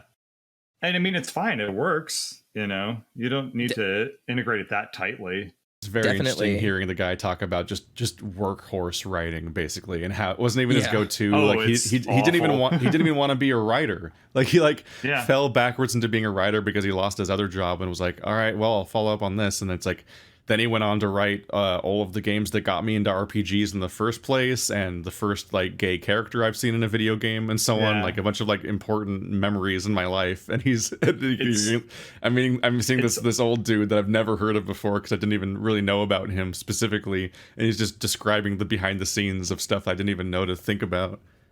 It's also worth noting that writing is usually done very early in the process, and the writers often have finished all the work that they needed to do maybe halfway through the development cycle, and then they just bounce.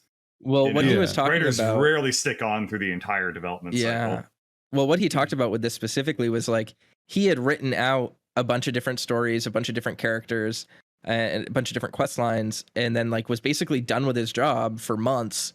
And then like late in development, they're like, oh, actually we like cut half these quests. Can you write a ton of new stuff in 2 weeks, and he was like, yeah, I guess so, because I need a paycheck. And they were like, this villain's kind of boring. Like, can you just like add something for them? He's like, sure, whatever. And he just like gives him a backstory in like an afternoon, real quick, and moves on with his life. And it's like the iconic thing for people. Yeah, not to denigrate it at all, but like writing is one of the things that is by far the easiest to integrate and iterate on in the entire development process for a video game. So that's especially in an old school RPG. Also takes the least amount of time, just because and it takes a long time, of course, but like everything else just takes that much longer to go through a production cycle on. So writers are often pretty loosely integrated with the development cycle. They're kind of in and out. They do some contracts here and there. The only places where you're going to get a lot of continuous work is if you got somebody who's like a lore master for like an MMO, and they're there for every cycle, checking off like, okay, we have 8 quests that are coming out in 3 months. Let me just like run through these and proofread them and then get them going. Well, that's what he talked about towards the end of the panel too, was like nowadays there is a little bit of a difference where, you know, we think, when I say we, I mean gamers in general, have this weird kind of back retrospective look on old games of like, oh, games used to be really wordy and really story based, and now they're not. And you kind of mentioned like, actually nowadays, like there are people paid to like consistency check stories in games and consistency check quests and character work. But back then it was mostly just making stuff up on the spot, which is just really intriguing, like really interesting kind of expectation versus reality with gamers and how separate they are from the reality of game design. A lot of writing, you know, if you have somebody who comes in, just lays down a really good lore Bible and then bounces, you can honestly fake it with like a fairly like a creative programmer who's just like, shit, I need to fill out this quest. Like, I just need to kind of connect a couple of shit. Well, that's what he kind of said. And then they could do that. As somebody who replays old school RPGs relatively frequently, I must say that it's pretty obvious that the things were done. Like that. And I always like growing up, I thought Irenicus, the John Irenicus, that's the villain of the Baldur's Gate 2. I thought he was an interesting character, but the last couple of times I went back and played Baldur's Gate 2, he is as bare bones as it gets, and it's very cliche actually. Yeah, well, he was talking about that too. He was like, it's kind of interesting because you have all these players who think, you know, you spend years and years like perfecting this character and writing it. In actuality, like the character only shows up a few times in the game and only has like a really limited amount of dialogue compared to other characters. Players bring a lot to the table. You don't notice that. And project onto stuff a lot and so on. I liked him talking about voice actors and like the mess that it is. Which is that like during the Xbox era and earlier, like the Baldur's Gate era and so on, they would just write a character and then give a little blurb about what they're like a little bit. And then just some third party would handle literally the entire process of getting the voice actors and casting and recording and so on. There's no integration. So, like, this goes in both directions where like on one hand, he's like, why is everybody like HK-47 so much? He's like such a nothing whatever character. Like he didn't put that much work into this guy, and he was just kind of having some fun with him and then moved on. It was like someone he wrote really quickly as a joke almost. But the voice actor did such a good job on such a specific deadpan and everything that he essentially created the character as a result. But in the opposite end, like I think it was like Baldur's Gate 2 or something, they had like some dark elf character, and the voice actor that received the lines didn't understand the idea of a dark elf, and so he voiced him like a Keebler elf or something, and then like they just deleted the whole character. They're just like, oh, fuck, we can't save this. So they literally just deleted an entire character and all of his lines and his entire story context from the game and just moved on. And I think he was a companion or something. He was supposed to be like one of Viconia's like storyline characters, like a secondary drow that you would meet in Baldur's Gate. And he was like, no, we can't work with this because they got all the voice lines back, and it literally was like, "How dare you go to the Underdark?" When Nice. like the drow are actually supposed to be like moody goth elves. Yeah. Yeah. Then you get to more modern games like Dragon Age, and by then the writers and voice actors work together a bit, and they have the voice actress in for Morrigan, who is fantastic in all of the Dragon Age games. But he mentions Helena Bonham Carter, despite the warning that you're not supposed to mention another actor or compare people to other actors. So she's just continually roasting him for like, do I need to do it more like Helena? Like whenever she does lines, like she's just devastating him for that one slip up for the entire process of recording this character. And if they're a voice actor or voice actress, comparing them to a celebrity is like so shitty. Unintentionally, I'm sure in his case, but like that's a big thing that voice actors hate. Is like how they're getting stepped on by celebrity cameos effectively. I also just appreciate that he said exactly what I was hoping to hear from, especially like the BioWare writer and so on, and someone who's at the core of so much really stupid controversy, especially with Inquisition coming out during Gamergate and so on. There's this constant topic in gaming that like some sort of corporate mandate requires people to have diversity and LGBT and women and so on in their games. And it's like, and I'm like, it's always been so on its face absurd to me. Yeah, but that happens. But like his answer was just so good that like as a writer, you want as many things to play with as possible, and as many tools on your tool belt to work with. Like you want this big diverse cast, like, and it's really obvious because you look at like Mass Effect and it's like in a context where everybody's an alien or whatever, look, wow, an incredibly suspiciously diverse ship of aliens that can all tell you about the different cultures of the setting, so they're seamlessly integrated. It's like, of course you want a wildly diverse cast. That just gives you things to write about. Well, like one of the things that really struck me with that is that he literally said, like, we've spent years writing the same characters. So after a while, without diversity, it literally is boring. Not in the philosophical, like, oh, we only get representation of one kind, but in the very pragmatic writing sense of like, God, I'm so sick of writing this character. Let me write anything else, please. Let us pivot into, this is a perfect segue into another panel that Ladybird and I went to, which was the Neurodivergent Gamer Perspective on Inclusion and Design. Oh, yes. Fucking great panel. I want you to talk about it, Ladybird, but I'll just say that just to contrast something I said earlier where I was saying like psychological panels and stuff like that are rarely good. This one's a huge exception because everybody who was on this panel was either like a YouTuber or a streamer who is neurodivergent, or they're a developer in the video game industry who is neurodivergent. So it wasn't a psychiatrist first who then integrates games. They're like somebody who is already like an entertainer, and they're in this space and they're giving their experiences. Really great panel. I thought this panel also had a couple of doctors, but they are neurodivergent. Yes, yeah. Right? But the bulk of the panel was like, I mean, the main star was Jessica McCabe. Yeah. She runs How to ADHD, which is, I mean, just a glorious channel if you have ADHD. Even if you don't, I find a lot of tips in her videos that are just really helpful for me as well, even just with anxiety. And so, yeah, highly recommend if you haven't checked out her stuff yet.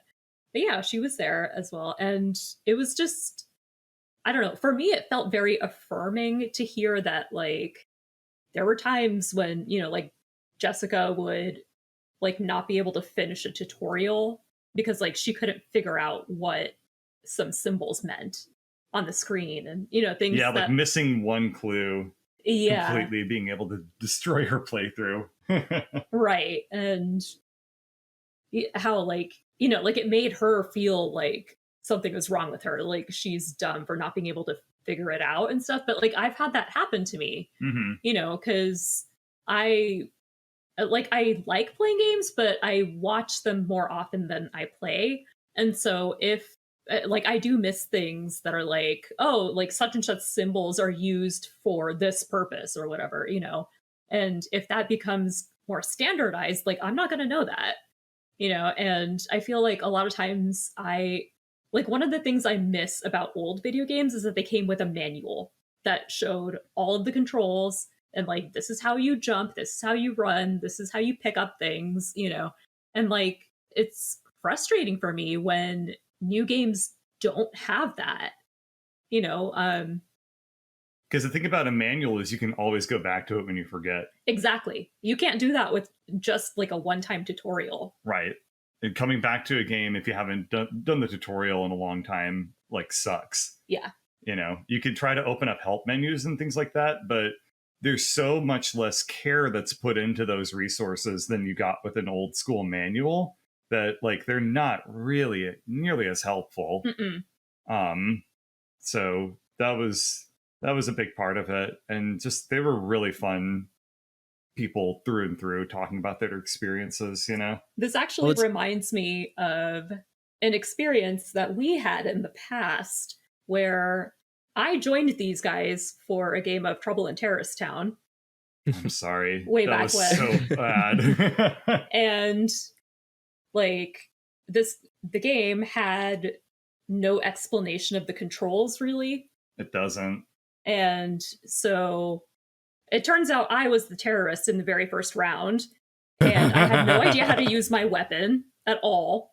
And you never played FPSs. I know. Right?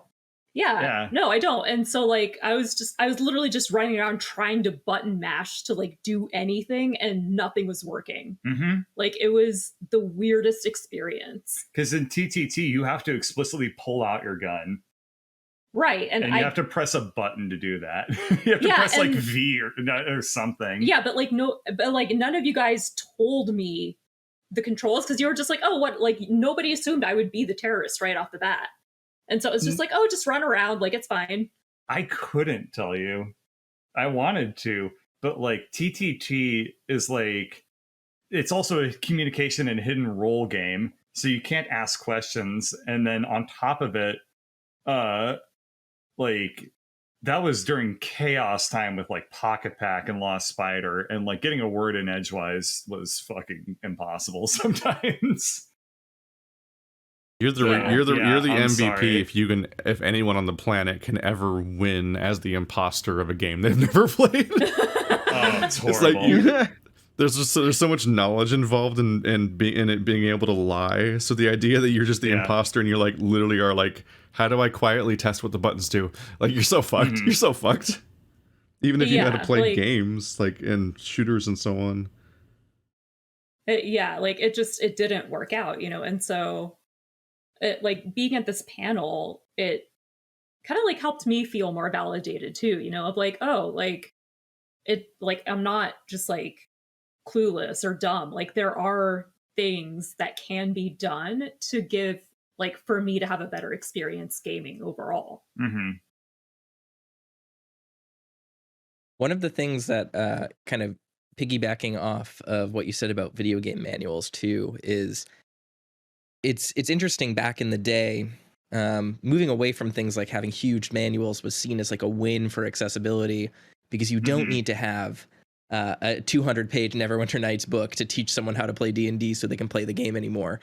But nowadays, manuals and like reference materials are now actually seen as very, very important accessibility tools, because there are now people saying like, actually, no, I do need something to reference. You know, even if it's not required to play the game, it's meaningful, you know, afterward when I'm trying to learn things or you know, reference things. So yeah, that's something that is like one of those little pieces of accessibility that a lot of people don't think about, that this panel kind of seemingly touched on in a really interesting way. Yeah, and funnily enough, like at I don't remember which day it was at PAX, but I did end up trying out Rift of the Necrodancer. I've Just heard like very in good the things about expo that game. hall. Huh? I've heard very good things about that game. Yeah. And that was, I think that was sometime after this panel, if I remember correctly. I think it was the next day, because we got so little expo hall time. Yeah. But that was that. I think on Sunday, I was like, "We're doing the expo hall." Yeah. But yeah, so you did try Rift of the Necrodancer. Yeah, I did try it, and that again also kind of reminded me of this panel because it felt like it was just like, okay, like keep an eye on the monsters because they might do different things. Ooh. And then like so for a while it was fine, and then all of a sudden like there's one particular monster color that you have to hit twice in a row. Mm-hmm. But like there's no indication of that. No. And you know what I mean? Like it was just so weird. And then it's part of the camp of tutorial design where you get presented with the bad thing first, and then you get presented with the way to overcome it second. And it's very effective tutorial design, but it's also very annoying. See, I didn't think it was effective. I had to replay the round so many times to figure that out. Yeah. And it felt like such a waste of time. It's like you could have just had a little blurb saying that this one needs to be hit twice because they're stronger or something. Like, why? Yeah. I don't get it. Well, what they should have done is you should have had the surprise of like trying to kill it, and then it hits you anyway. And then she stops and says like, oh, this one needs to get hit twice. And the thing is, the why that's the case is that it's a throwback for fans. It's fan service, right? If you've played Crypt of the Necrodancer, then you know green enemies or blue enemies or whatever take 2 hits and blue takes 1. So they pop up in that game, and it's like, oh, these are the ones that I have to twice. So for people that have played Crypt of the Necrodancer, they're like, daha! And for people who haven't, they didn't do a sufficient job of like actually explaining that well. They just threw it at you, and you can figure it out. But apparently only after it hits you in the face a million times. Yeah, because like there were lots of times where I lost the entire level just because all the blue ones started coming out, and it's like perfect and then miss, perfect miss, and I was like, what the fuck is happening? Like I don't understand. Like it was super weird. And then the level right after that was like a yoga class, but it like I had no idea who I was controlling. Yeah. Or like what. Did they have headphones or something? They did. Yeah. Okay, because I'm like, I cannot imagine trying to play a rhythm action game in on a conference hall. Yeah, no, they did have headphones for sure. Yeah, I played one rhythm game at the hall that didn't have headphones though, and it was extraordinarily difficult. Oh my god, I'm sure. I mean, all that said, I actually really liked the game itself, and I don't, when does it come out? Do you guys remember? They don't have a date. Oh. Yeah. Yeah, because I do actually want to get it. That was funny. Wow. Yeah. Just gonna attack me like this. Yeah, so I do actually want to get the game, but that was also another reminder of like, oh, these are things that like are supposed to be well understood, I guess, by people, but like are not obvious to me. Only Crypt of the Necrodancer. Oh no, get those things. Yeah. Yeah. There might have been further hints, like it might have changed color or something to show a status change, but who knows? It would be great if it's like you hit it once and it goes from green to blue, and then you hit it when it's blue. It didn't do that. No. That would be fantastic if it did that. Yeah, so like there were definitely things that like once I figured it out, it was great, but until then, like it was definitely a little frustrating to like not understand why I was losing. I think by a little frustrating, you mean it was awful. Literally bad game design. Unmake the game for me. Were there any other cool insights from the neurodivergence panel? What do you think? Like, I think that about covers it for me. Just that it felt very relatable, even though I don't have ADHD. But just as someone who is still neurodivergent, like it was very validating of an experience. Nothing outside of that from my perspective. I just I thought it was very interesting hearing how similar like experiences are between people with ADHD and people with autism, because we had people on the panel with like both.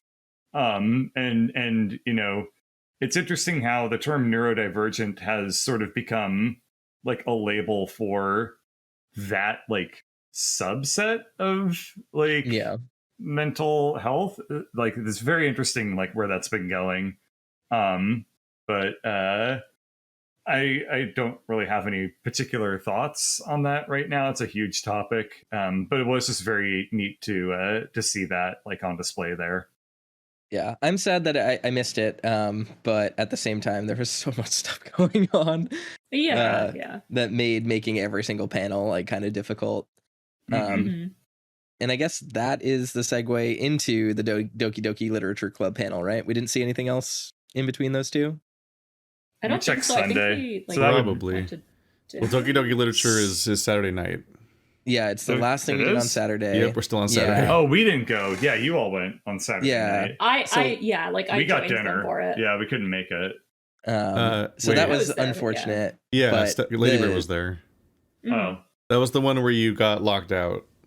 Yep, that's right. Because I was having dinner with Nick and Veronica, which is my Seattle friends. But that was we had a pizza set down for you. We're like, this is Bird's seat. We'll get where he's gonna make it. And then they just didn't let you in the door. I'm like, fuck, we have a seat for him. Yeah.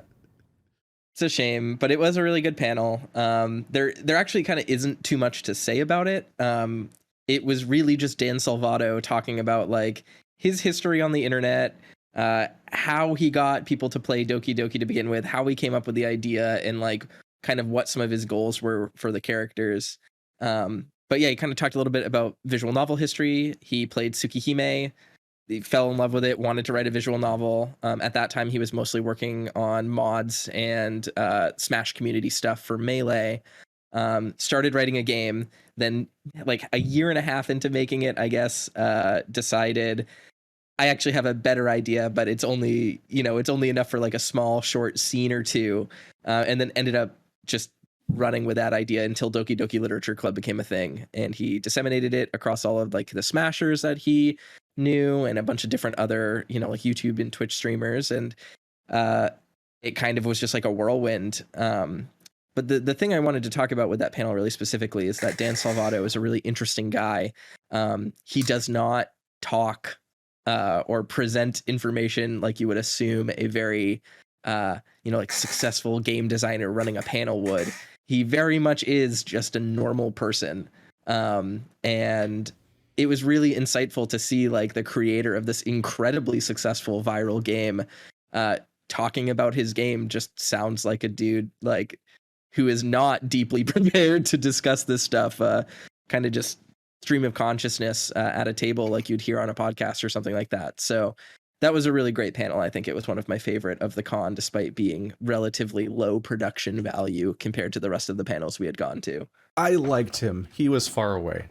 It was very far away from us. It's a very long room. I couldn't see him past heads, and there was a concert happening downstairs or something that was coming in through the walls, and at some points was louder than him. But him doing a post-mortem / spoiler cast of a game I've never played made me really think a lot about making visual novels. Like, it did not leave my mind for days. It was kind of like I just kept thinking about ideas, and it kept making me want to write. And I'm like, no, not another hobby. Stop. Don't, please. Don't need another project. Yeah. But also, I've been doing voice acting. That's my hobby. I want to write. I mean, I could hit me up. I'll voice act your fucking video game. I'll give it. It'll be bad, probably. I will. It would be fun to voice act something. It's so fun. Yeah, if anyone wants to use my voice, message Keith.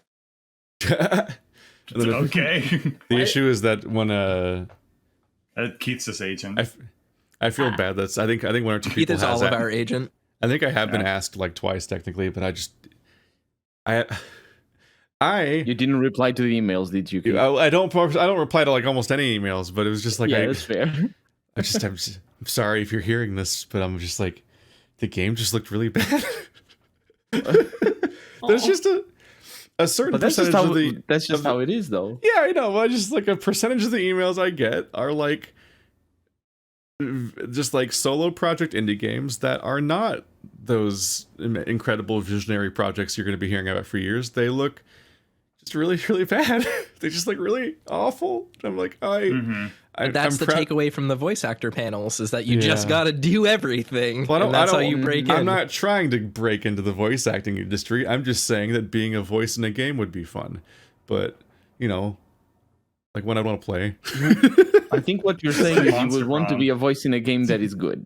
I'm proud of people for making video games. It's just, there a lot of the ones I get emails about I would never want to touch. And I'm like, yeah, it's cool that you finished something, but see you next project.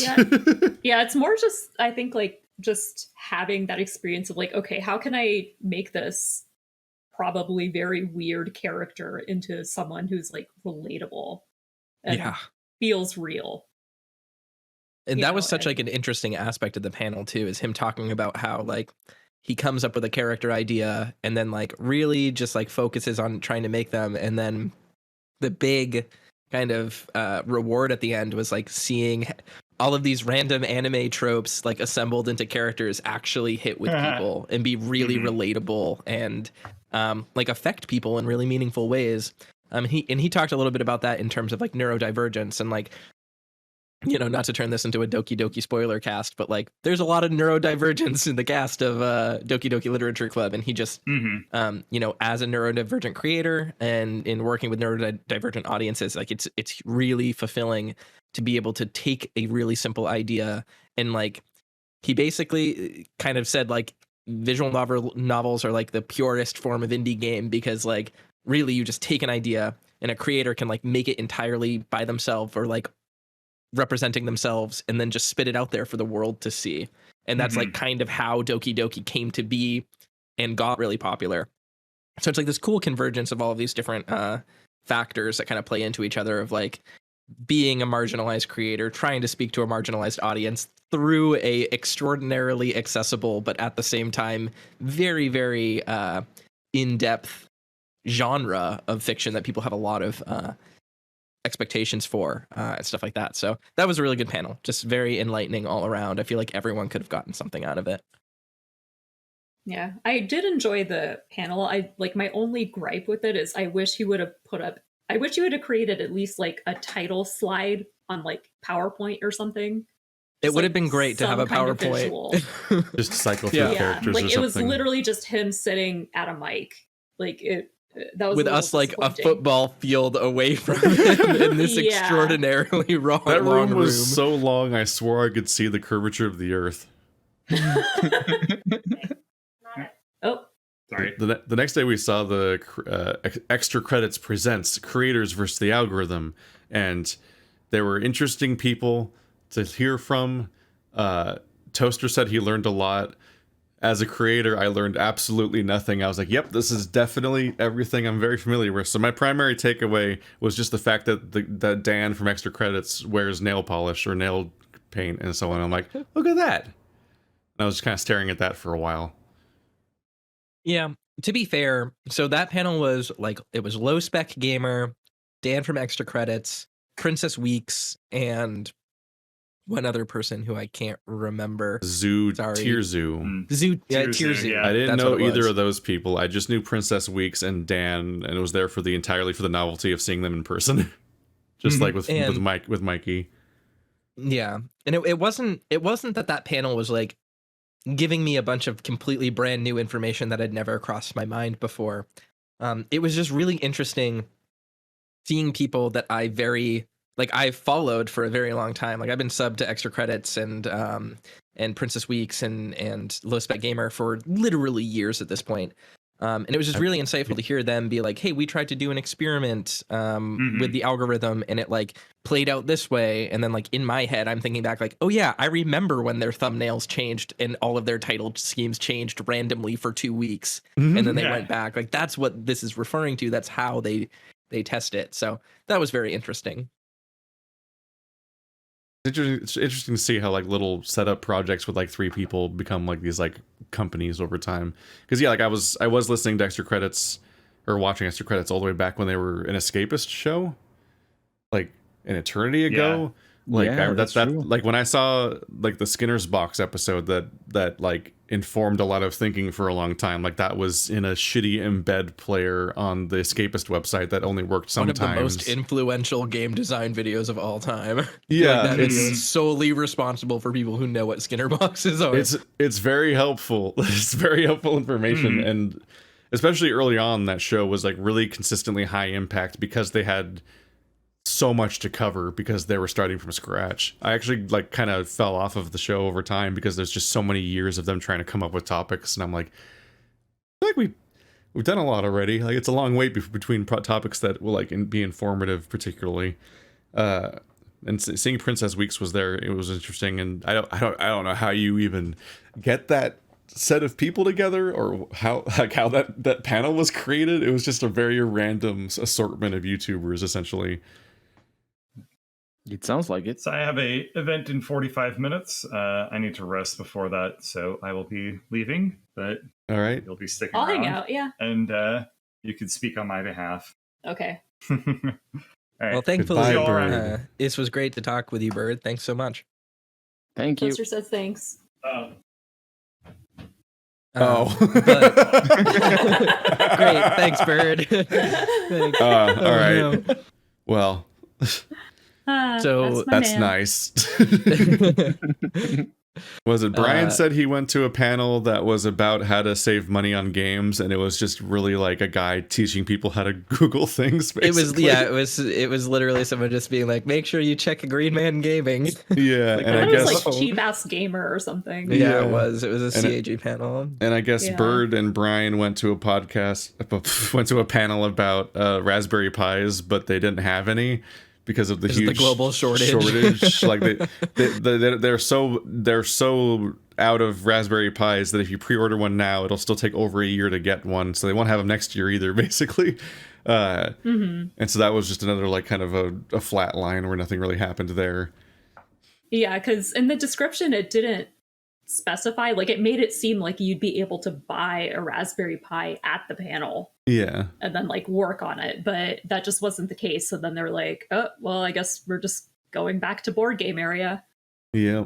And I think day one ended with a fairly disappointing panel that was like, make it queer, you cowards, which I was expecting to be like that one. Like a breakdown or reassessment of famous video games from a queer lens or some other kind of thing or some kind of like, I don't know, mission statement or other kind of goal, but it was very much just like a few people hanging out at a table and joking about like shipping some characters or making things gay, and it was like incredibly uninteresting even as the target audience, basically, with like I think the funniest line of the entire night was about the man and his hammer from Mountain Co-op. What's it called?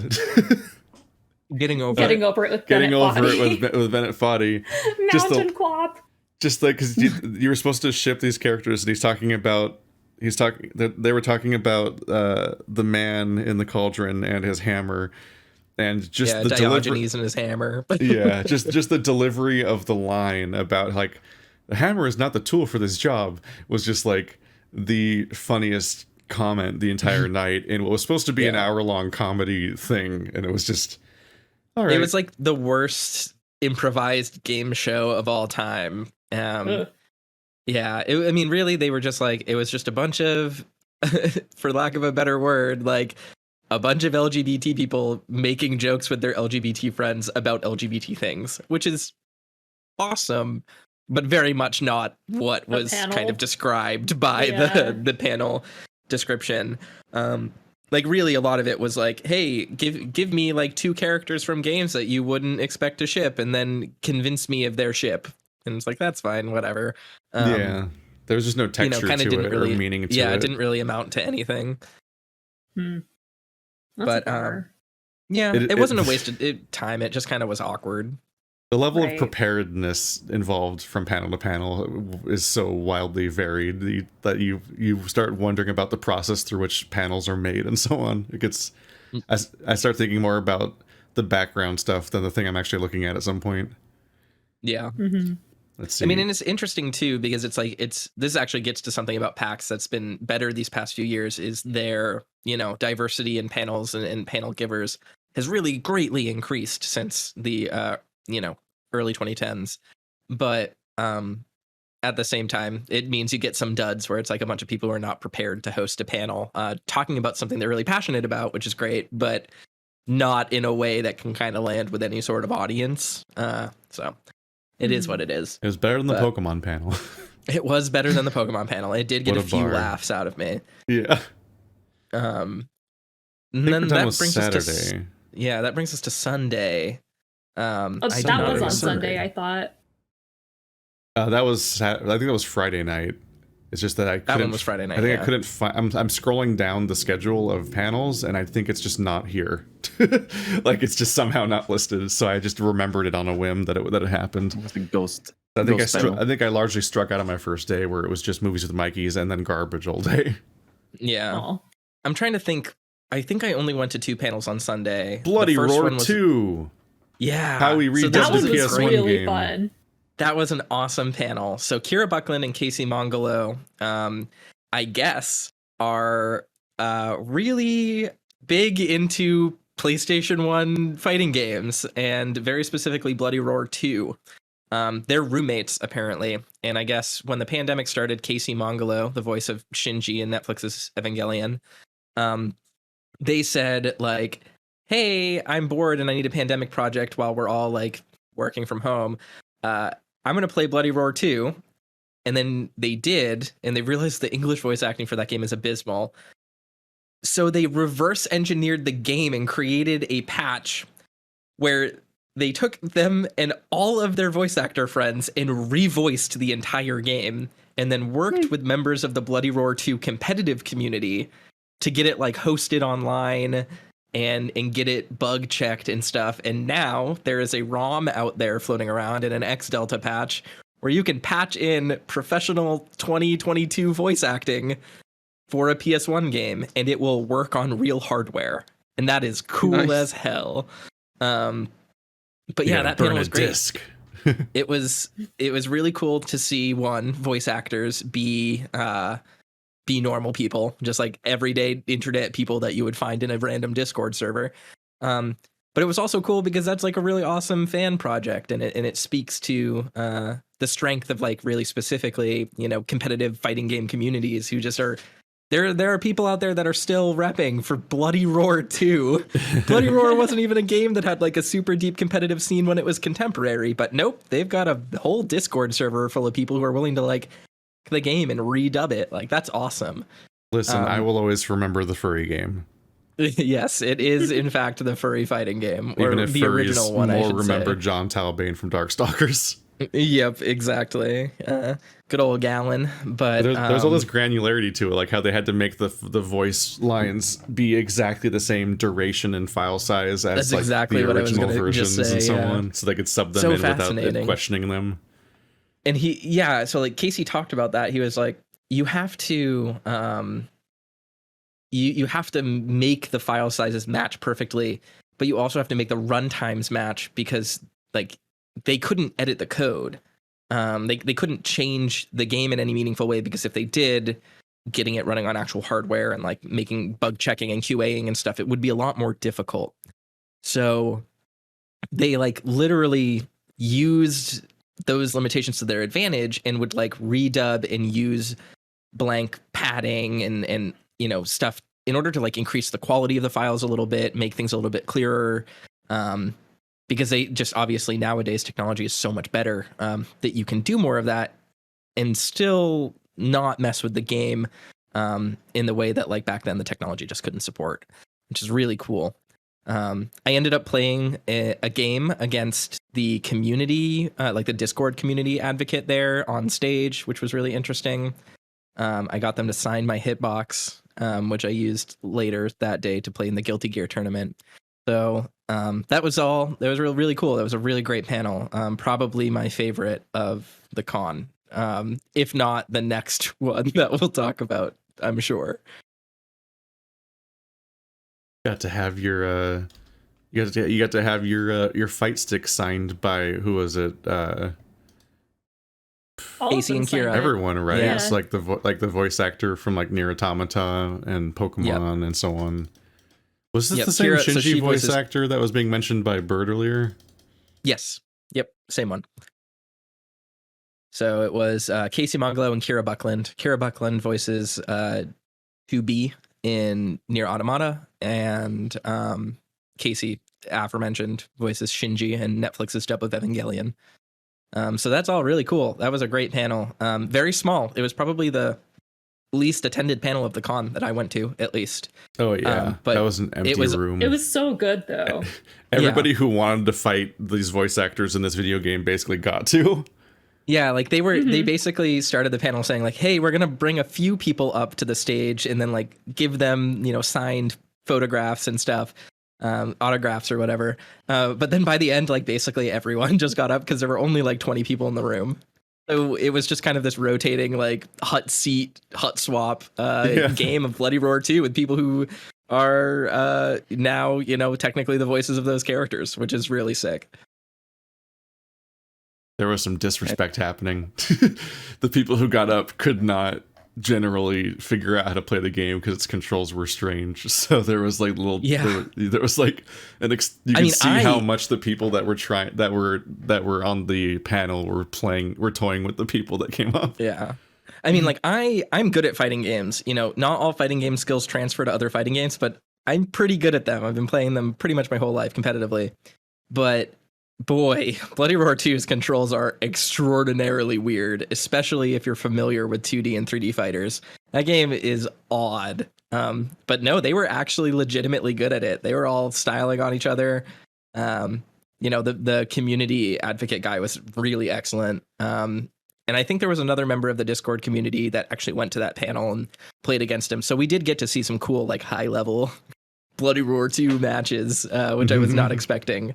But yeah, that was a good time. I think that panel was probably the highest quality in terms of like, I don't know, like bang for your buck, I guess, at the con, because it was so intimate. And just like literally felt like we were just hanging out with like some inexplicably famous people who just like happened to be hosting like a little tournament for this game that they liked. So yeah, that's pretty awesome. Trying to think what else we did on Sunday. We got a little bit more expo floor time. I played the Pinocchio Soulsborne Lies of P. That game was all right. Seems weird. There's so many very, very Pinocchio heavy games this year, or yeah, movies there were. And games. Is it like the expiration of the rights or something? Like what's happening? I think Pinocchio's been royalty free for quite some time. Yeah, that's why I'm confused. I'm like, what? Because there's also the Guillermo del Toro movie and so on. Yeah. There was quite a few Pinocchio marketing things going on at the con. But this is a Bloodborne game about hot Pinocchio. Literally Timothy Chalamet's emo Pinocchio, like standing up for Pinocchio rights and stuff. It's very weird. I played it. It's okay. It has a interesting combat system. So the game feels like Bloodborne in terms of its like linearity. Like you don't have a lot of mobility. But you do have a grappling hook like in Sekiro. So imagine a less mobile Sekiro with the stylings of Bloodborne starring Timothy Chalamet as Pinocchio, and you have a pretty good idea of what Lies of P is like. It plays very heavy.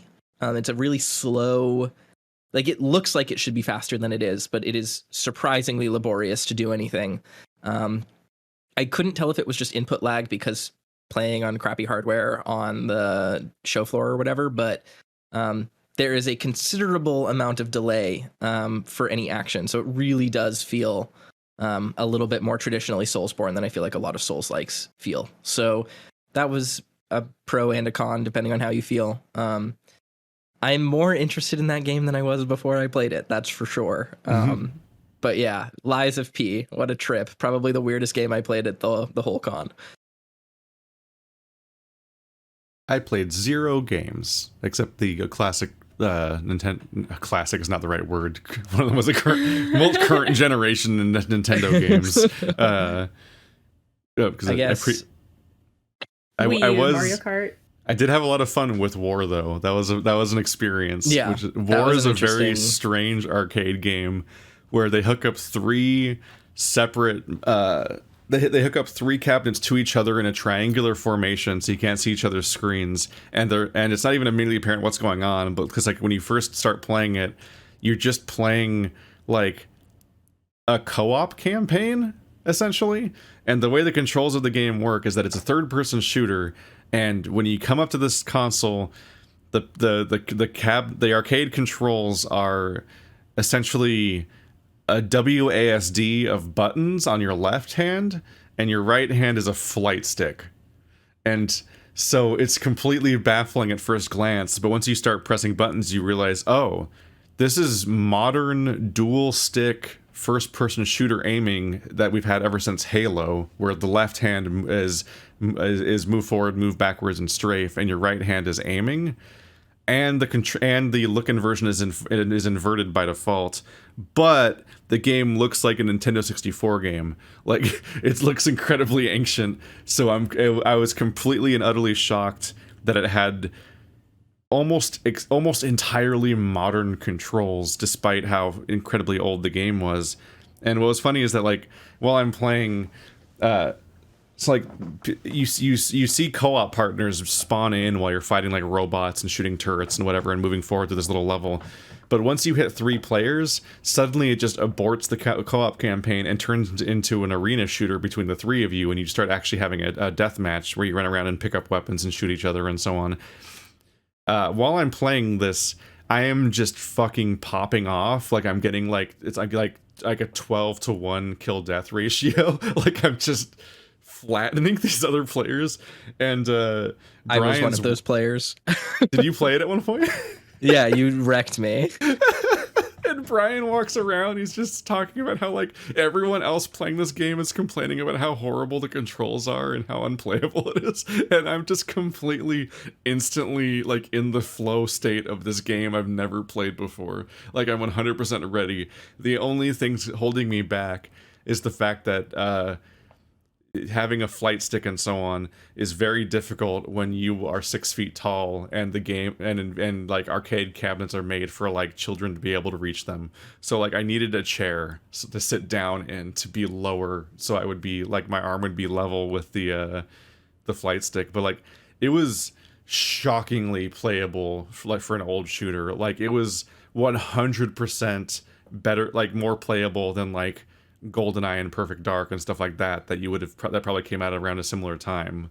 And it was like, and it was via this like incredibly hacked together thing where like they saw the future and somehow were ready for the idea of Halo shooter controls, but they had to use like whatever spare parts someone had in their garage, you know, by which I mean like existing cabinet devices. So you have like 4 face buttons from a fighting game and a fucking like flight stick from Virtual On, because those are parts that already exist for arcade games, and that's how the game's playable. It was so completely baffling. If people want to look up this game, I can't remember the exact name of it, because it was called War, but it had Final Assault. That's what it was. I just looked at that. Was a really interesting game. The one thing I'll say is that it was, let's see, it came out in 1999. So it definitely does post-date GoldenEye and Perfect Dark, I think. Perfect Dark was what? I think it was 1998. I could be wrong. But those games also did have dual stick controls. Oh, Perfect Dark was 2000. Yeah, there was the C button strafing. It was like backwards. Or you could hook up 2 controllers at the same time and use them both. Yeah.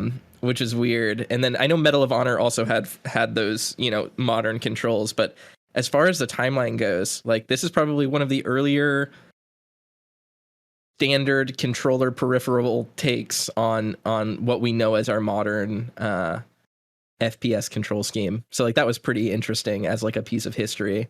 But yeah, like old enough that like you can see on the panel, it's like explaining that left and right is how you strafe and so on. Yeah, like it has not to explain turn. its controls on the actual thing. It was like the most cursed N64 port of Unreal Tournament like you could ever play. It's like so strange, you know, but definitely interesting. I I definitely see why it was like the biggest game in the arcade room. But to be fair, the arcade free play also was incredibly cursed, and like half the arcade machines were broken. So at least by the time we got to it. But on that one, the only thing that was broken was me. Yeah. Oh, great. Mm-hmm. So OP. I have to win at something. I guess. Yeah. Well, speaking of winning at something, we should talk about the rest of my day spent there. Just really quickly. We don't need to get super deeply into it, but I was at PAX obviously to see everyone and go to the show floor. But I heard there was a Guilty Gear tournament, and I played Guilty Gear Strive competitively, and I was really excited. Top 500. You got to the heavens place. I did. I'm a ranked player, at least online. So if you're in heaven, you can fight me. But regardless, went to this tournament, thought it was going to be great. Obviously, the issues with the console free play section, not having the updated version of the game that the tournament was going to be played at, combined with the fact that the tournament didn't have DLC characters, I was set up for a pretty scuffed competitive experience. There were, I think, about 80 people that entered, maybe 100 tops. And because of that, they ran the entire tournament. Once again, most recent patch, no DLC characters, so half the characters were missing from the game. Best of one, which is insane as a competitive format. Which for those unclear, that's one round of best of 3. Yeah. Whereas so it's it'd normally be like several rounds of best of 3 over and over again until like somebody wins like 5 matches or something. Yeah. So it would be basically normally you play 2 rounds per game or 3 rounds per game, depending on like if it's a tie or whatever, best of 3, and then you would do that best of 3. So a grand possible amount of 9 rounds brought down to 2. So that was extraordinarily weird. It basically threw the game up to chance. Strive, especially, is a very high damage fighting game. Most rounds are determined in like 2 to 3 interactions at a high level. It doesn't quite have touch of death, so like, most characters can't be killed off of a single hit. But if you get comboed really well once, you are in danger. And so playing an extremely volatile fighting game that's very high damage by fighting game standards, best of 1 in a extraordinarily weird tournament rule set, kind of made that not great. However, I did finish 24th, so not bad. Top 4 or 25th percentile, I guess. So you got to win one match on the big screen. I did. You played a match that was being hosted on like the screen that people could watch, and I filmed that part at least. Yeah, I think I was the first person to play on stream. Unspectatable. Yeah. It was not a great tournament experience, but it was fun. And it was a good way to kill time before maybe the best panel at the con. Are we going to call it that? Yeah. And while you were playing this, I was over at the Doodle Party panel, which was right before the one that was probably the best one ever. Yeah, I think we'll all agree on that. Yeah. And that one was... it was just Faye Mata. She was there. And then she worked with like the PAX people to provide a bunch of paper and markers and colored pencils and things. And then people just doodled for like an hour or something. It was great. That's fun. Yeah. Much more relaxing than trying to win this fucked up non-standard tournament rule set for a game I care too much about. There was people who won a round and were up for more rounds and just walked away and never came back. Like they were just out, like nope. And like I don't know how you even competed. Like I would not have been able to take part in a competition where like some random announcer is just like calling out who should go to the next console, like, oh, these 2 people go to this terminal, like just loud booming, basically a megaphone in your ear while you're in the middle of trying to play a match. Like I would be losing my mind. I was on the station right next to the commentator's booth too, so it was directly in my ear. Yeah. This dude just yelling, but I mean it was fine. I did all right. I won my 1 round and then made it into top 64, so that was cool. Yeah. And then it's a bummer because like tournaments are just like this fun spectator thing in my head, but so many of all the tournaments that I've ever managed to actually be around are like this incredibly private thing just between the two people that are actually having the match, and no one ever gets to actually see what's happening, and then like it's just a bunch of quiet people in a room basically. Yeah, I mean, bigger tournaments are going to be better than that, obviously. But the Strive tournament at PAX, make no assumption that it was meaningful at all. So it is what it is. But it was a good time. And then I guess other than that drawing panel, we only have one more panel to talk about, and it's the recomposing Mario music on the fly panel, which was a extraordinarily amazing hidden delight. Keith, you want to talk about this one? It was a little false advertising in that I thought they were going to like remix or redo the Mario theme on some level, which they really didn't. But basically they took like footage of like somebody playing through Mario 1-1, and then they gave these 4 people, which were like, it was like 2 like more like it's like 2 digital music composers and 1 guy that just has a huge amount of instruments in his room, and I think he's like a YouTuber or something that like just composes on the fly with all of his brass instruments and shit. And then 1 guy who was just a sound designer and not a composer, and they were all supposed to just they had 1 hour to compose music for this clip essentially. And they were given randomly drawn prompts of what the premise was. And so one of them was given like Mario shopping at the farmer's market. And one of them was given like, I think it was like a Mario like Rocky training montage or something. And one of them was Mario's divorce, I think. Yeah, Mario going through his divorce. And then the sound designer was given Mario's diarrhea or constipation or something. Constipation, yeah. And it was just like, oh... okay.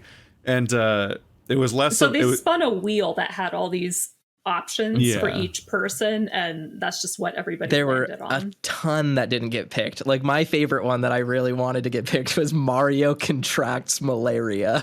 I really would have loved to hear that theme. It's a me, Far Cry 2. The here, check out my fire propagation. It was completely it was both not a remix of the actual theme itself, so the songs did not really resemble the 1-1 theme, and it was all pre-recorded, which is the only way it could have ever reasonably happened. But it was just like that was the series of surprises as you came in of like, oh, this is what's happening here.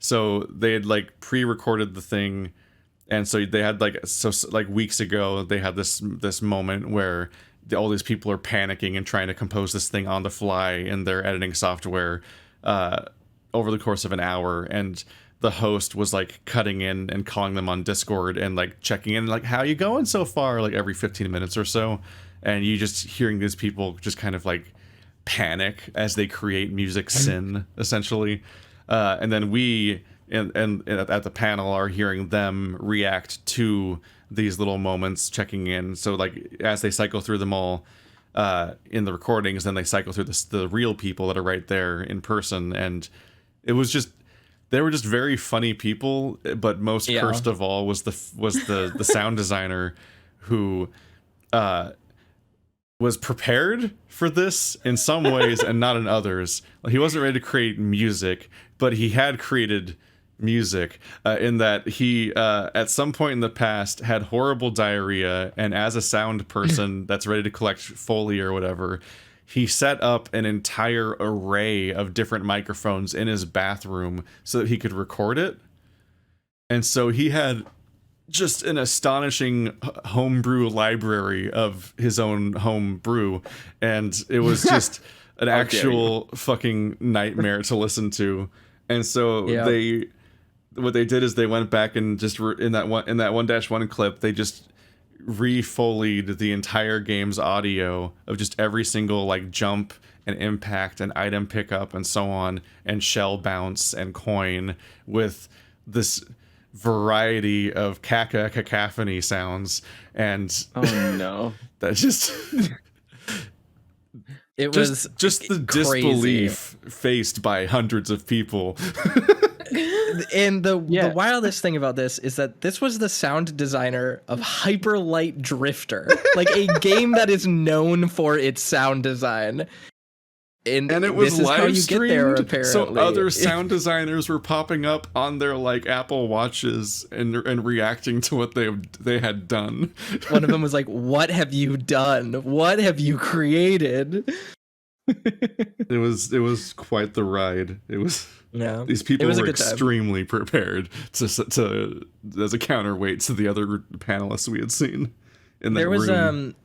Another member on the panel was Insane in the Rain Music, who is known on YouTube for making like jazz arrangements of video game music, and he did a very good job. Like his was probably the best song of the panel that we heard. But yeah, boy, that was a very very fun quirky panel that we went to, that we ended the entire con on. That was a good ending, and then we played more. I think we then went on to play more Pantone. Yep. Closed That's out just the how things function for weekend. us. well. Oh. That about covers it. Yeah, because the day after was like when people just came to hang out at our house. Oh, the Monday? Or Mhm. Mhm. Yeah, on We played some Jackbox. the Sunday. It was Monday. Monday is Monday the last day of the panel or of the thing. Yeah, none of us had tickets to the last day of PAX, so we just hung out and played Jackbox at Bird's house, Mm-hmm. And nobody got COVID. and everyone got COVID. A bunch of people got COVID, actually. Like literally, like Yeah, that that's evening, everyone's talking about having COVID. You're like, oh, well. But it couldn't have been from that Monday, though, because No. the incubation takes at least like 2 days, I think. Yeah. It's just one way to ensure that everyone got COVID, most likely, is that everyone was in that room together. But, was it like Toaster and I had already had it recently, so Yep. it was not really a risk for us. My fourth time having COVID. I had 2 months ago, so I'm still Yeah. immune. Woohoo! Thought it was very goofy that my phone immediately tried to notify me. They're like, you're in contact with people who have COVID, probably. And I'm like, yeah, it's a convention. There's like thousands of people here. You really sleuthed my GPS phone. It's like, this is the accepted risk of the idea of going to a convention. Like it's everywhere. It's impossible that this is a COVID-free convention. You just hope everyone's vaccinated and masked and that it's just not going to be as big of a deal. But like, it's somewhere in there. We even spent every evening at the tabletop place where you touch things with your hands that other people have been touching probably. Like that's just, and then we went to the arcade games and the shared video games and the other places and so on. Yeah, PAX did require everyone to be fully vaccinated and to stay masked the entire time. Yeah. Yeah. As far as conventions go, especially during this era, it was very, very well run in that regard. However, pro tip for anyone going to conventions, people who haven't gone to conventions before, if you plan on playing video games at that convention, whether it be an anime con or a gaming con or whatever, bring your own controller. This is my one tip. Do this. It is the smartest way to manage this, because it means you can swap in on stations very quickly. You don't need to worry about like the sticks not working, things not functioning. Even if you're playing a fighting game, you have your own arcade stick, you have your own buttons and stuff that you like to play with, or if you're playing an FPS or something, whatever. Bring your own gear. In the big picture of everything, a controller is not too big. It's not a huge hassle to carry around, and it will make your life an entire fight stick or the hitbox, which doesn't have a stick, thankfully, and you're like it's my leverless, which is probably very convenient for that because there's nothing sticking out at all. But like, it makes traveling easier. You had to get you got to share a look with the Bad Dragon fight stick guy and be like, there was a guy that had a furry fight stick with bad dragon stickers all over it, which was enjoyable. But yeah, as far as conventions go, like they're some of the greatest places to just like meet people to play games with, whether it be board games or video games or whatever. And bringing your own controller is like a guaranteed way to just make that process easier for very little disadvantage. So I say if you're interested in doing that, bring a controller. It will make your life easier. If I may ask, is your hitbox custom or did you just buy one? Yeah, so the one that I brought is not custom. It is a generic Hitbox Arcade hitbox. It's a leverless fight stick, so it means that it has buttons rather than a like joystick. So it's like WASD controls and then my punches and kicks on one side. But I do have a custom fight stick that I keep at home that has a lever. When you play fighting games, you just accumulate tons of them. Yeah, which is the way it is. But yeah, no, I traveled pretty light. I just carried my leverless because it would be easiest. I could put it in a bag on my back and didn't take up much space. I traveled light, and then I traveled even lighter because I got fucking soy sauce bukkake'd by Bird in the middle of lunch. Well, yeah, we went to Dozone, which is a very good Chinese dim sum restaurant for dumplings and stuff like that. There are a few different locations around Seattle, but if you're ever there and you're looking for good Chinese food, go to Dozone. It's a great little place. I spent like the entirety of Sunday in a relatively revealing tank top because Bird managed to drop his dumpling directly back into his soy sauce pan so perfectly that it just splatted. It just like it did the thing where you make a fist in water but by the surface and then squeeze it closed and it like rockets at somebody like out of the top of your hand. It was like a targeted shot. No one else got hit except just my face and shirt were just covered in soy sauce. Because I was sitting right next to Keith. We were like, not even an inch away from each other and I was totally fine. Yeah. And I was next to Bird and like nothing. Yeah, so he had to carry my button up in his bag for the rest of the day because I did not have a single bag or item on me. I was just going to the convention with my phone and that was it. Yeah, well, I was a big old I would have done the same.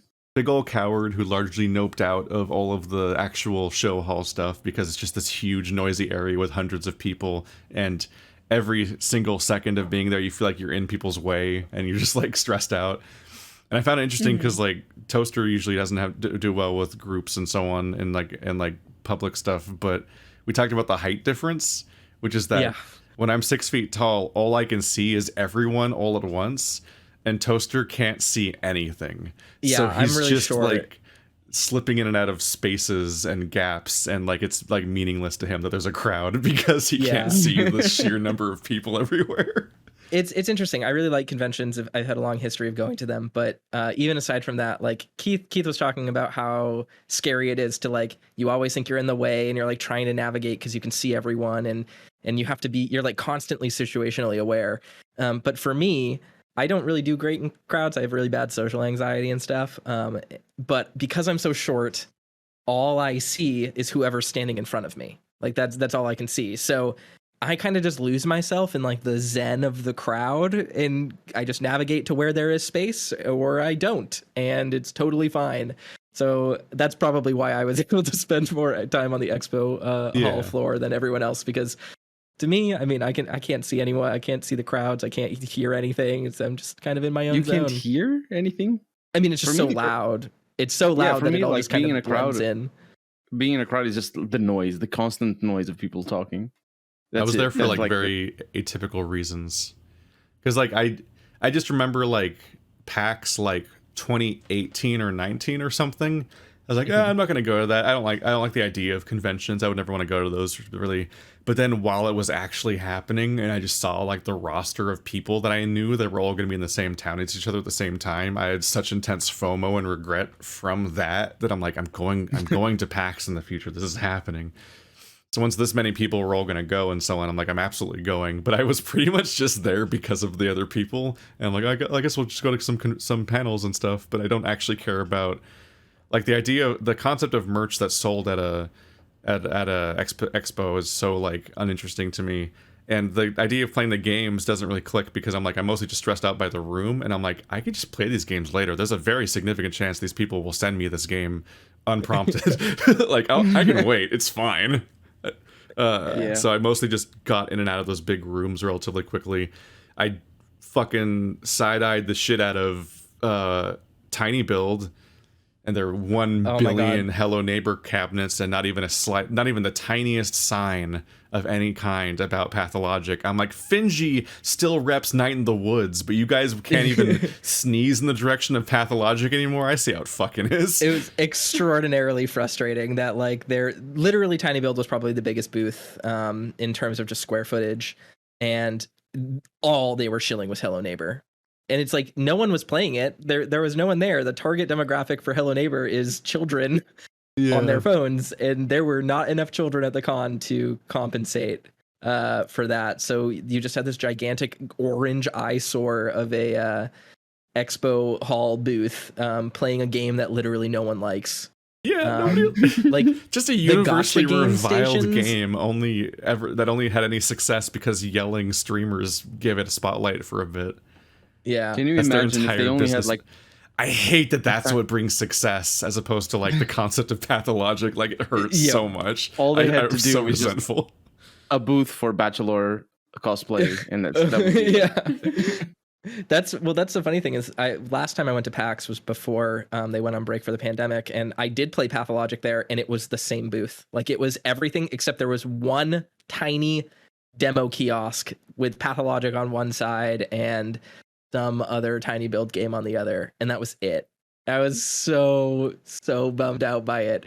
And that was right before Pathologic 2 came out as well. Yeah. So Tiny Build let Pathologic 2 die. Never Absolutely. forget it. Take them to task for it, because Am I they did not crazy, treat or, that game or well. was there 0 Elden Ring, but also Elden Ring was everywhere? Like there was So not there was no an From Elden Software Ring thing, booth. right? So yeah, there was no From Software booth, but there was an Namco Bandai booth, I believe. And at the Namco Bandai booth, they were doing a scavenger hunt for Elden Ring. There was a gigantic Muriel Yeah, the Turtle Pope was on the way into the thing. place. Which was a cool statue. You And could then on take the pictures sidewalk of. outside, there was a health ball scarab. Yes, there was. And there were a ton of cosplayers too. I think some of them were at the con to be there, and then some just happened to bring the cosplay or whatever. And there was that really absurd computer tower that was like laid over, and it had that amazing coiled broadsword and everything. Like it was an entire like diorama on top of the computer in a glass yeah, case. it was like a cool custom PC build that just had like basically a scene that someone had built from Elden Ring on top of it, kind of shrouding the case, which was really cool. But pretty much every single tech demo station that was like showing off a graphics card or showing off like a pre-made computer company, they were all testing. They were all playing Elden Ring as the show floor game. So that was pretty cool. Interesting experience. I forget, did either of you guys get a chance to play Melatonin? That was the rhythm game I played that didn't have headphones. But yes, I played Melatonin and I really liked it. Yeah, that was one that I wanted to check out, and there was always a huge line. Yep. I played it on the first day when I was looking for everyone, trying to find where you all were. And yeah, that was great. I got to talk to the creator of it. Melatonin is a sort of Rhythm Heaven-esque rhythm game where things will flash on the screen and then you need to respond in beat, but there's no visual identifier for it. It's all actually rhythm-based, and by interacting, that's how you cause the visuals to appear. So it's themed after dreams, and it has a really cool hand-drawn, hand-animated art style. It's a project by 2 people. So if you're interested in rhythm games and you like Rhythm Heaven, you should definitely check out Melatonin. It was very, very cool. I also played a interesting side-scrolling high lo-fi aesthetic mech beat 'em up called Slave Zero X. It is a sequel to a 1999 game called Slave Zero about, from what I can gather, a kind of dystopian corporate future, cyberpunk kind of style where people have mechs, I guess. But this side-scrolling beat 'em up, it's like, 20 years after the original came out, kind of is like a sort of sequel spin-off to it, with sort of a very similar art style from the time. It's like 2.5D PlayStation 1 era fidelity graphics and stylings, but with a beat 'em up approach to like Bayonetta and Metal Gear Rising combat. And it was very, very cool. So I highly suggest people look into Slave Zero X as well. That game was very interesting. I'm looking at their Steam page right now. It looks really cool. I don't know. Is this PS style graphics? Because there's 3D stuff. But I would say that this looks more like Mega Drive. Yeah, their actual styling that they said that they were modeling it after was like, if we could release a Sega Saturn game today, they wanted it to look like that. So very limited 3D elements, but there's like 3D scrolling backgrounds, and otherwise it's like entirely high fidelity sprite based, and it is so cool. It was a very, very cool game. Really devilishly hard, but really smooth feeling. Like it captured that tone of like skill-based Bayonetta gameplay, but also with like sort of the freeform feeling of like a beat 'em up. So I really enjoyed it. I thought it was awesome, and the music was great. I mean, if it's rhythm, it has to. It has to be. Yep. Oh well, Melatonin is a rhythm game. This one's not a rhythm game. It's just. Oh, sorry. Yeah. Sorry. I was confusing it. I was also trying to figure out how did they do a rhythm game on fighting? I mean, it's doable, obviously. But... It is. It would be doable, but no, the rhythm game was that game's called Melatonin, and it's very much like Rhythm Heaven. That's kind of the only way to describe it. Where kind of if the beat is going like din din din, it will then have a gap, and you have to press the button in the exact timing, or else like whatever's supposed to happen won't happen. But that game's really cool too. Losing my shit a little bit. I tracked down the stall where you bought that bomber jacket. Oh yeah. And I just went through all their items, of merch. And they have a shirt that's just titled Bears, and it has two hairy men catching fish in their mouth. And it's on their store, and it's only available in small. Yeah, I bought a bomber jacket from BB. Why is it only available in small? It's just all sold out. It's only in Griff size. Oh, right. Yeah, right. I'll have to get that. This fucking design. It's rated E. Great. It's rated E for everyone. I like that. But, I mean, it's fish. So it's not. To shield that company, they're called BB Sama. They're I think they're actually Canadian. I could be wrong, but I got a little pamphlet about them when I bought the bomber jacket from them. But really awesome clothing. I bought a lot of clothes at PAX. Whenever I go to these shows, I've been trying to like spend money on the indie booths, because it's technically like mostly indie people trying to sell their stuff. So try to support them like that. And I bought a lot of merch at PAX. I bought a lot of really fancy custom tabletop dice. I bought a bunch of clothes. Heath got me a tank top or a t-shirt that is just a raccoon with like anxiety on a rainbow, which is just like great. The more you know style, like star and rainbow. It just says anxiety with like a scared looking raccoon on it, which is cool. But yeah, PAX, as far as a merch show goes, you can actually get quite a few cool pieces of merch. So highly recommend PAX as a show to buy stuff at, because it is very, very merch focused. Yeah, Bert and I picked up... Oh, I'm sorry. They might have been able to sell a hyena merch to me if we could find it. There's just a game on the floor somewhere called Hyena, and its logo was this like spray painted hyena face with its eyes X'd out. And there was just a big like banner about it above one of the walls of the Sky Bridge, and that was its only presence on the entire show floor. It was unfindable. It didn't exist. It was just there to taunt you. Yeah. Yeah. Anyway, what I was saying was that Bert and I bought an expansion pack to the board game Sagrada while we were there, and it's a really fun game. It's about like using different colored dice to create stained glass windows, and it's usually 1 to 4 players. But this expansion pack, it includes more boards, so more people can play along, and so. Oh, that's cool. That was kind of our main merch purchase. Oh, I'm looking at pictures online of the game. It looks really cool. Yeah.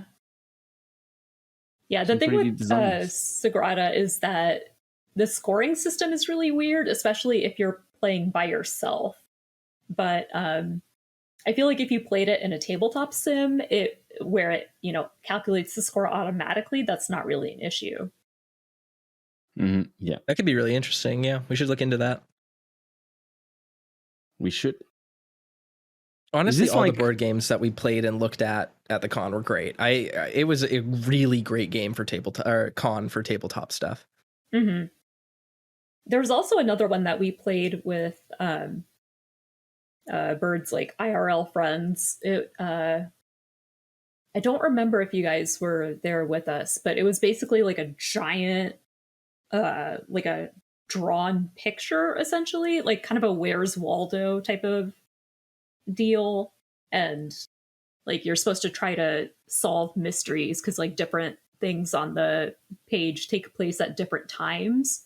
So there's like you can follow a person around on there and try to figure out like the timeline of whatever actually happened to them and stuff. Like it was neat. I don't remember what it was called. It doesn't ring a bell for me, but that does sound really interesting. I've been really enjoying how creative some of the more recent like indie board games and stuff have really gotten, especially when it comes to making changes to the board game itself, or having a board game that has like a limited amount of times you can play it. Like I feel like a lot of games have been like that, and it's been really intriguing as a result. Especially at PAX, there was a really big focus this year on, for lack of a better word, just because I'm not super familiar with board games that are kind of like Gloomhaven, where you like make permanent changes to your loadout or like the pieces or something that like change the overall way you play the game. So that was really neat to see. Yeah. Generally, like for a long time, I wasn't super into board games just because it was kind of like, oh, the board games are all like kind of classic family board games. Like you get like Monopoly, Life, blah, blah, blah. Or just like very strategic, heavy, like overly complicated games. And Twilight Imperium. Yeah, like that's not fun for me. You know what I mean? Like I don't like strategy games. I don't like, hidden role games and stuff, which is like basically what a lot of what was there. Yeah, there were a lot of time. hidden role games in the past. Yeah, I'm so curious about that Twilight Imperium game that they had. I didn't want to try to learn it on the fly there, but Twilight Inscription, I'm so curious about the idea that they're making some kind of Twilight Imperium spin-off thing. Oh my gosh. We should play Twilight Imperium. I mean, doing it over like a tabletop simulator or something, digital version, if we can find it, might be the most tenable way to play that game in terms of need of setup and stuff like that. But I feel like Tabletop Simulator adds so many like barriers and finicky elements that the games take even longer somehow. We just gotta get everyone to Marty's house for an all day extravaganza. We can do this. It's possible. Stream it live quarterly. Oh yeah, I heard you guys meetup. played a lot of board games at Marty's house. We did. He has a wall. It is a good time. We did spend an embarrassingly long time trying to relearn how to play Elden Ring games? or Elder Sign. Oh, a wall! Right. He has like a that would actually be Kallax great. of board games. We should talk to Marty about like having a once a year summer extravaganza where we stream board games for 5 days straight and just all come together. That could be fun. Hey, if you don't think that sounds fun, edit that out of the podcast. Take it out in post. Don't give anyone that idea. I'm used to promising things that never come to fruition. That's most of the essays I've talked about. If we all promise each other, then we have to follow through. Yeah, we have to make it happen. The lame leg. I mean, we can all be friends and hang out and do a thing. I don't know if Marty will set up the whole stream thing in his house, but like, y'all can make the trip. We have to live for content, Keith. We need to farm it out. Commodify your friends. A portion of the audience lives in horror at the idea that I will play board games and they can't see it, which happens most of the time. Most of the time or all of the time that you play board games? I have a bunch of Twilight Imperium streams on the channel. And I people know, still ask I've about seen them all some. the time, but it's a lot of work. Is that the new Saturday game? Twilight Imperium. No. Oh no. A lot of our friends have a pretty strict like 2-hour time limit before they disappear. Like that is a very Like a specific 9-hour long roster of game. people that are up for that. I would totally be up for trying to do a Twilight Imperium thing at some point, somehow, with some set of people. Well, that's something you need to as do an as like a infrequent special event. thing. Yeah, you schedule it quarterly or something, and then Yeah. Quarterly? We Yeah. just Not went for quarterly, it once half a a year. year. Like, because quarterly is reasonable. Because my first thought was once a month, and I'm like, that's too often. That's Yeah, actually too quarterly often. reasonable. If once a year is hard, how is quarterly any better? I just mean like if we're just gonna make it work. I never said that once a year was hard. I was saying Oh. that his idea of an old Doing it on day Saturdays. multicam tower. Oh, right. He talked about an all day multicam in real life fucking board game expo in Marty's room, basically, that is We streamed should like do that, PAX, though. as I opposed think that's to great. us playing Twilight Imperium and Tabletop I Simulator. love that I'm the one suggesting we host something at Marty's place. Marty, if you're listening to this, 100%. You've been I there am doing once. a That bit. means you have like an equal stake now. Yep. I basically live there. I'm basically his roommate. Yeah, I've you been actually there never once. left. You're Yep. you're in the closet under the stairs. You have to be quiet enough during this podcast so they don't fish you out. Board game Harry Potter. Wait, Marty That's has me. a podcast? No. No. Oh. I said if he's listening to this one. Yeah, right now. I mean, Right. during this podcast. Right, I was like, yeah. Sorry, I misheard you. Yeah, you just there's 7 layers of absurdity you have to keep track of for the joke to make sense. Sorry. But My if you keep bad. up with it, I'm bullshit. Right. Point being, board games were a big hit at PAX this year. We should definitely consider playing some for people because I'm sure people would tune in. It could be a cool time. Yeah, more think so. Pantone style though than Twilight Imperium. Yeah, probably. I'm personally 100% up for Pantone being our Saturday game. Yeah. I think that would be a lot easier on all fronts and probably a lot more fun hmm for all people as well. Maybe not for Marty. You don't think so? For me, I don't know. Marty's the one that has the wall. Yeah, the arc of a tabletop day is usually, depending on how long the day it is, basically, you sit down with a group of people and you all learn a tough, complicated points-based game like Suburbia or something, and you play that together. And then afterwards, whoever the fuck is still around after like that first hour or two, you just kind of amalgam them together to play like Dixit or Codename or Codename Completely different Pictures game. or some game that takes like 30 seconds of explanation, like Pantone basically. Because once you've learned an entire game, you're either going to pivot to something you already know how to play, or you're just going to play one of the games that like is that perfect midpoint of being like kind of a party game, but also interesting enough that people aren't bored of it after playing it twice. But you just don't have to sit there and like drone on for half an hour to everybody about how to play it. Like I still regularly break out Labyrinth, which is a childhood game of mine, because it takes 2 seconds to learn and people have not gotten bored of it somehow. Yeah, that sort of game is 100%. Yeah. But anyway, I think we're pretty much topicked out for the most part. Yep. I think this is it for today. We valiantly covered all of PAX. Yep. It Send was your a delight questions. to see everyone. Send all your questions to dialoguechoicespodcast@gmail.com, and we get to them sometimes next week or something. Yeah, not today. This was our overdue recap of a thing that happened a month ago, which we apparently remembered a lot, so it was a good weekend. Well, I was kind of cheating by looking at the schedule on my phone. Yeah. Just checking over like, oh yeah, which panels did I go to?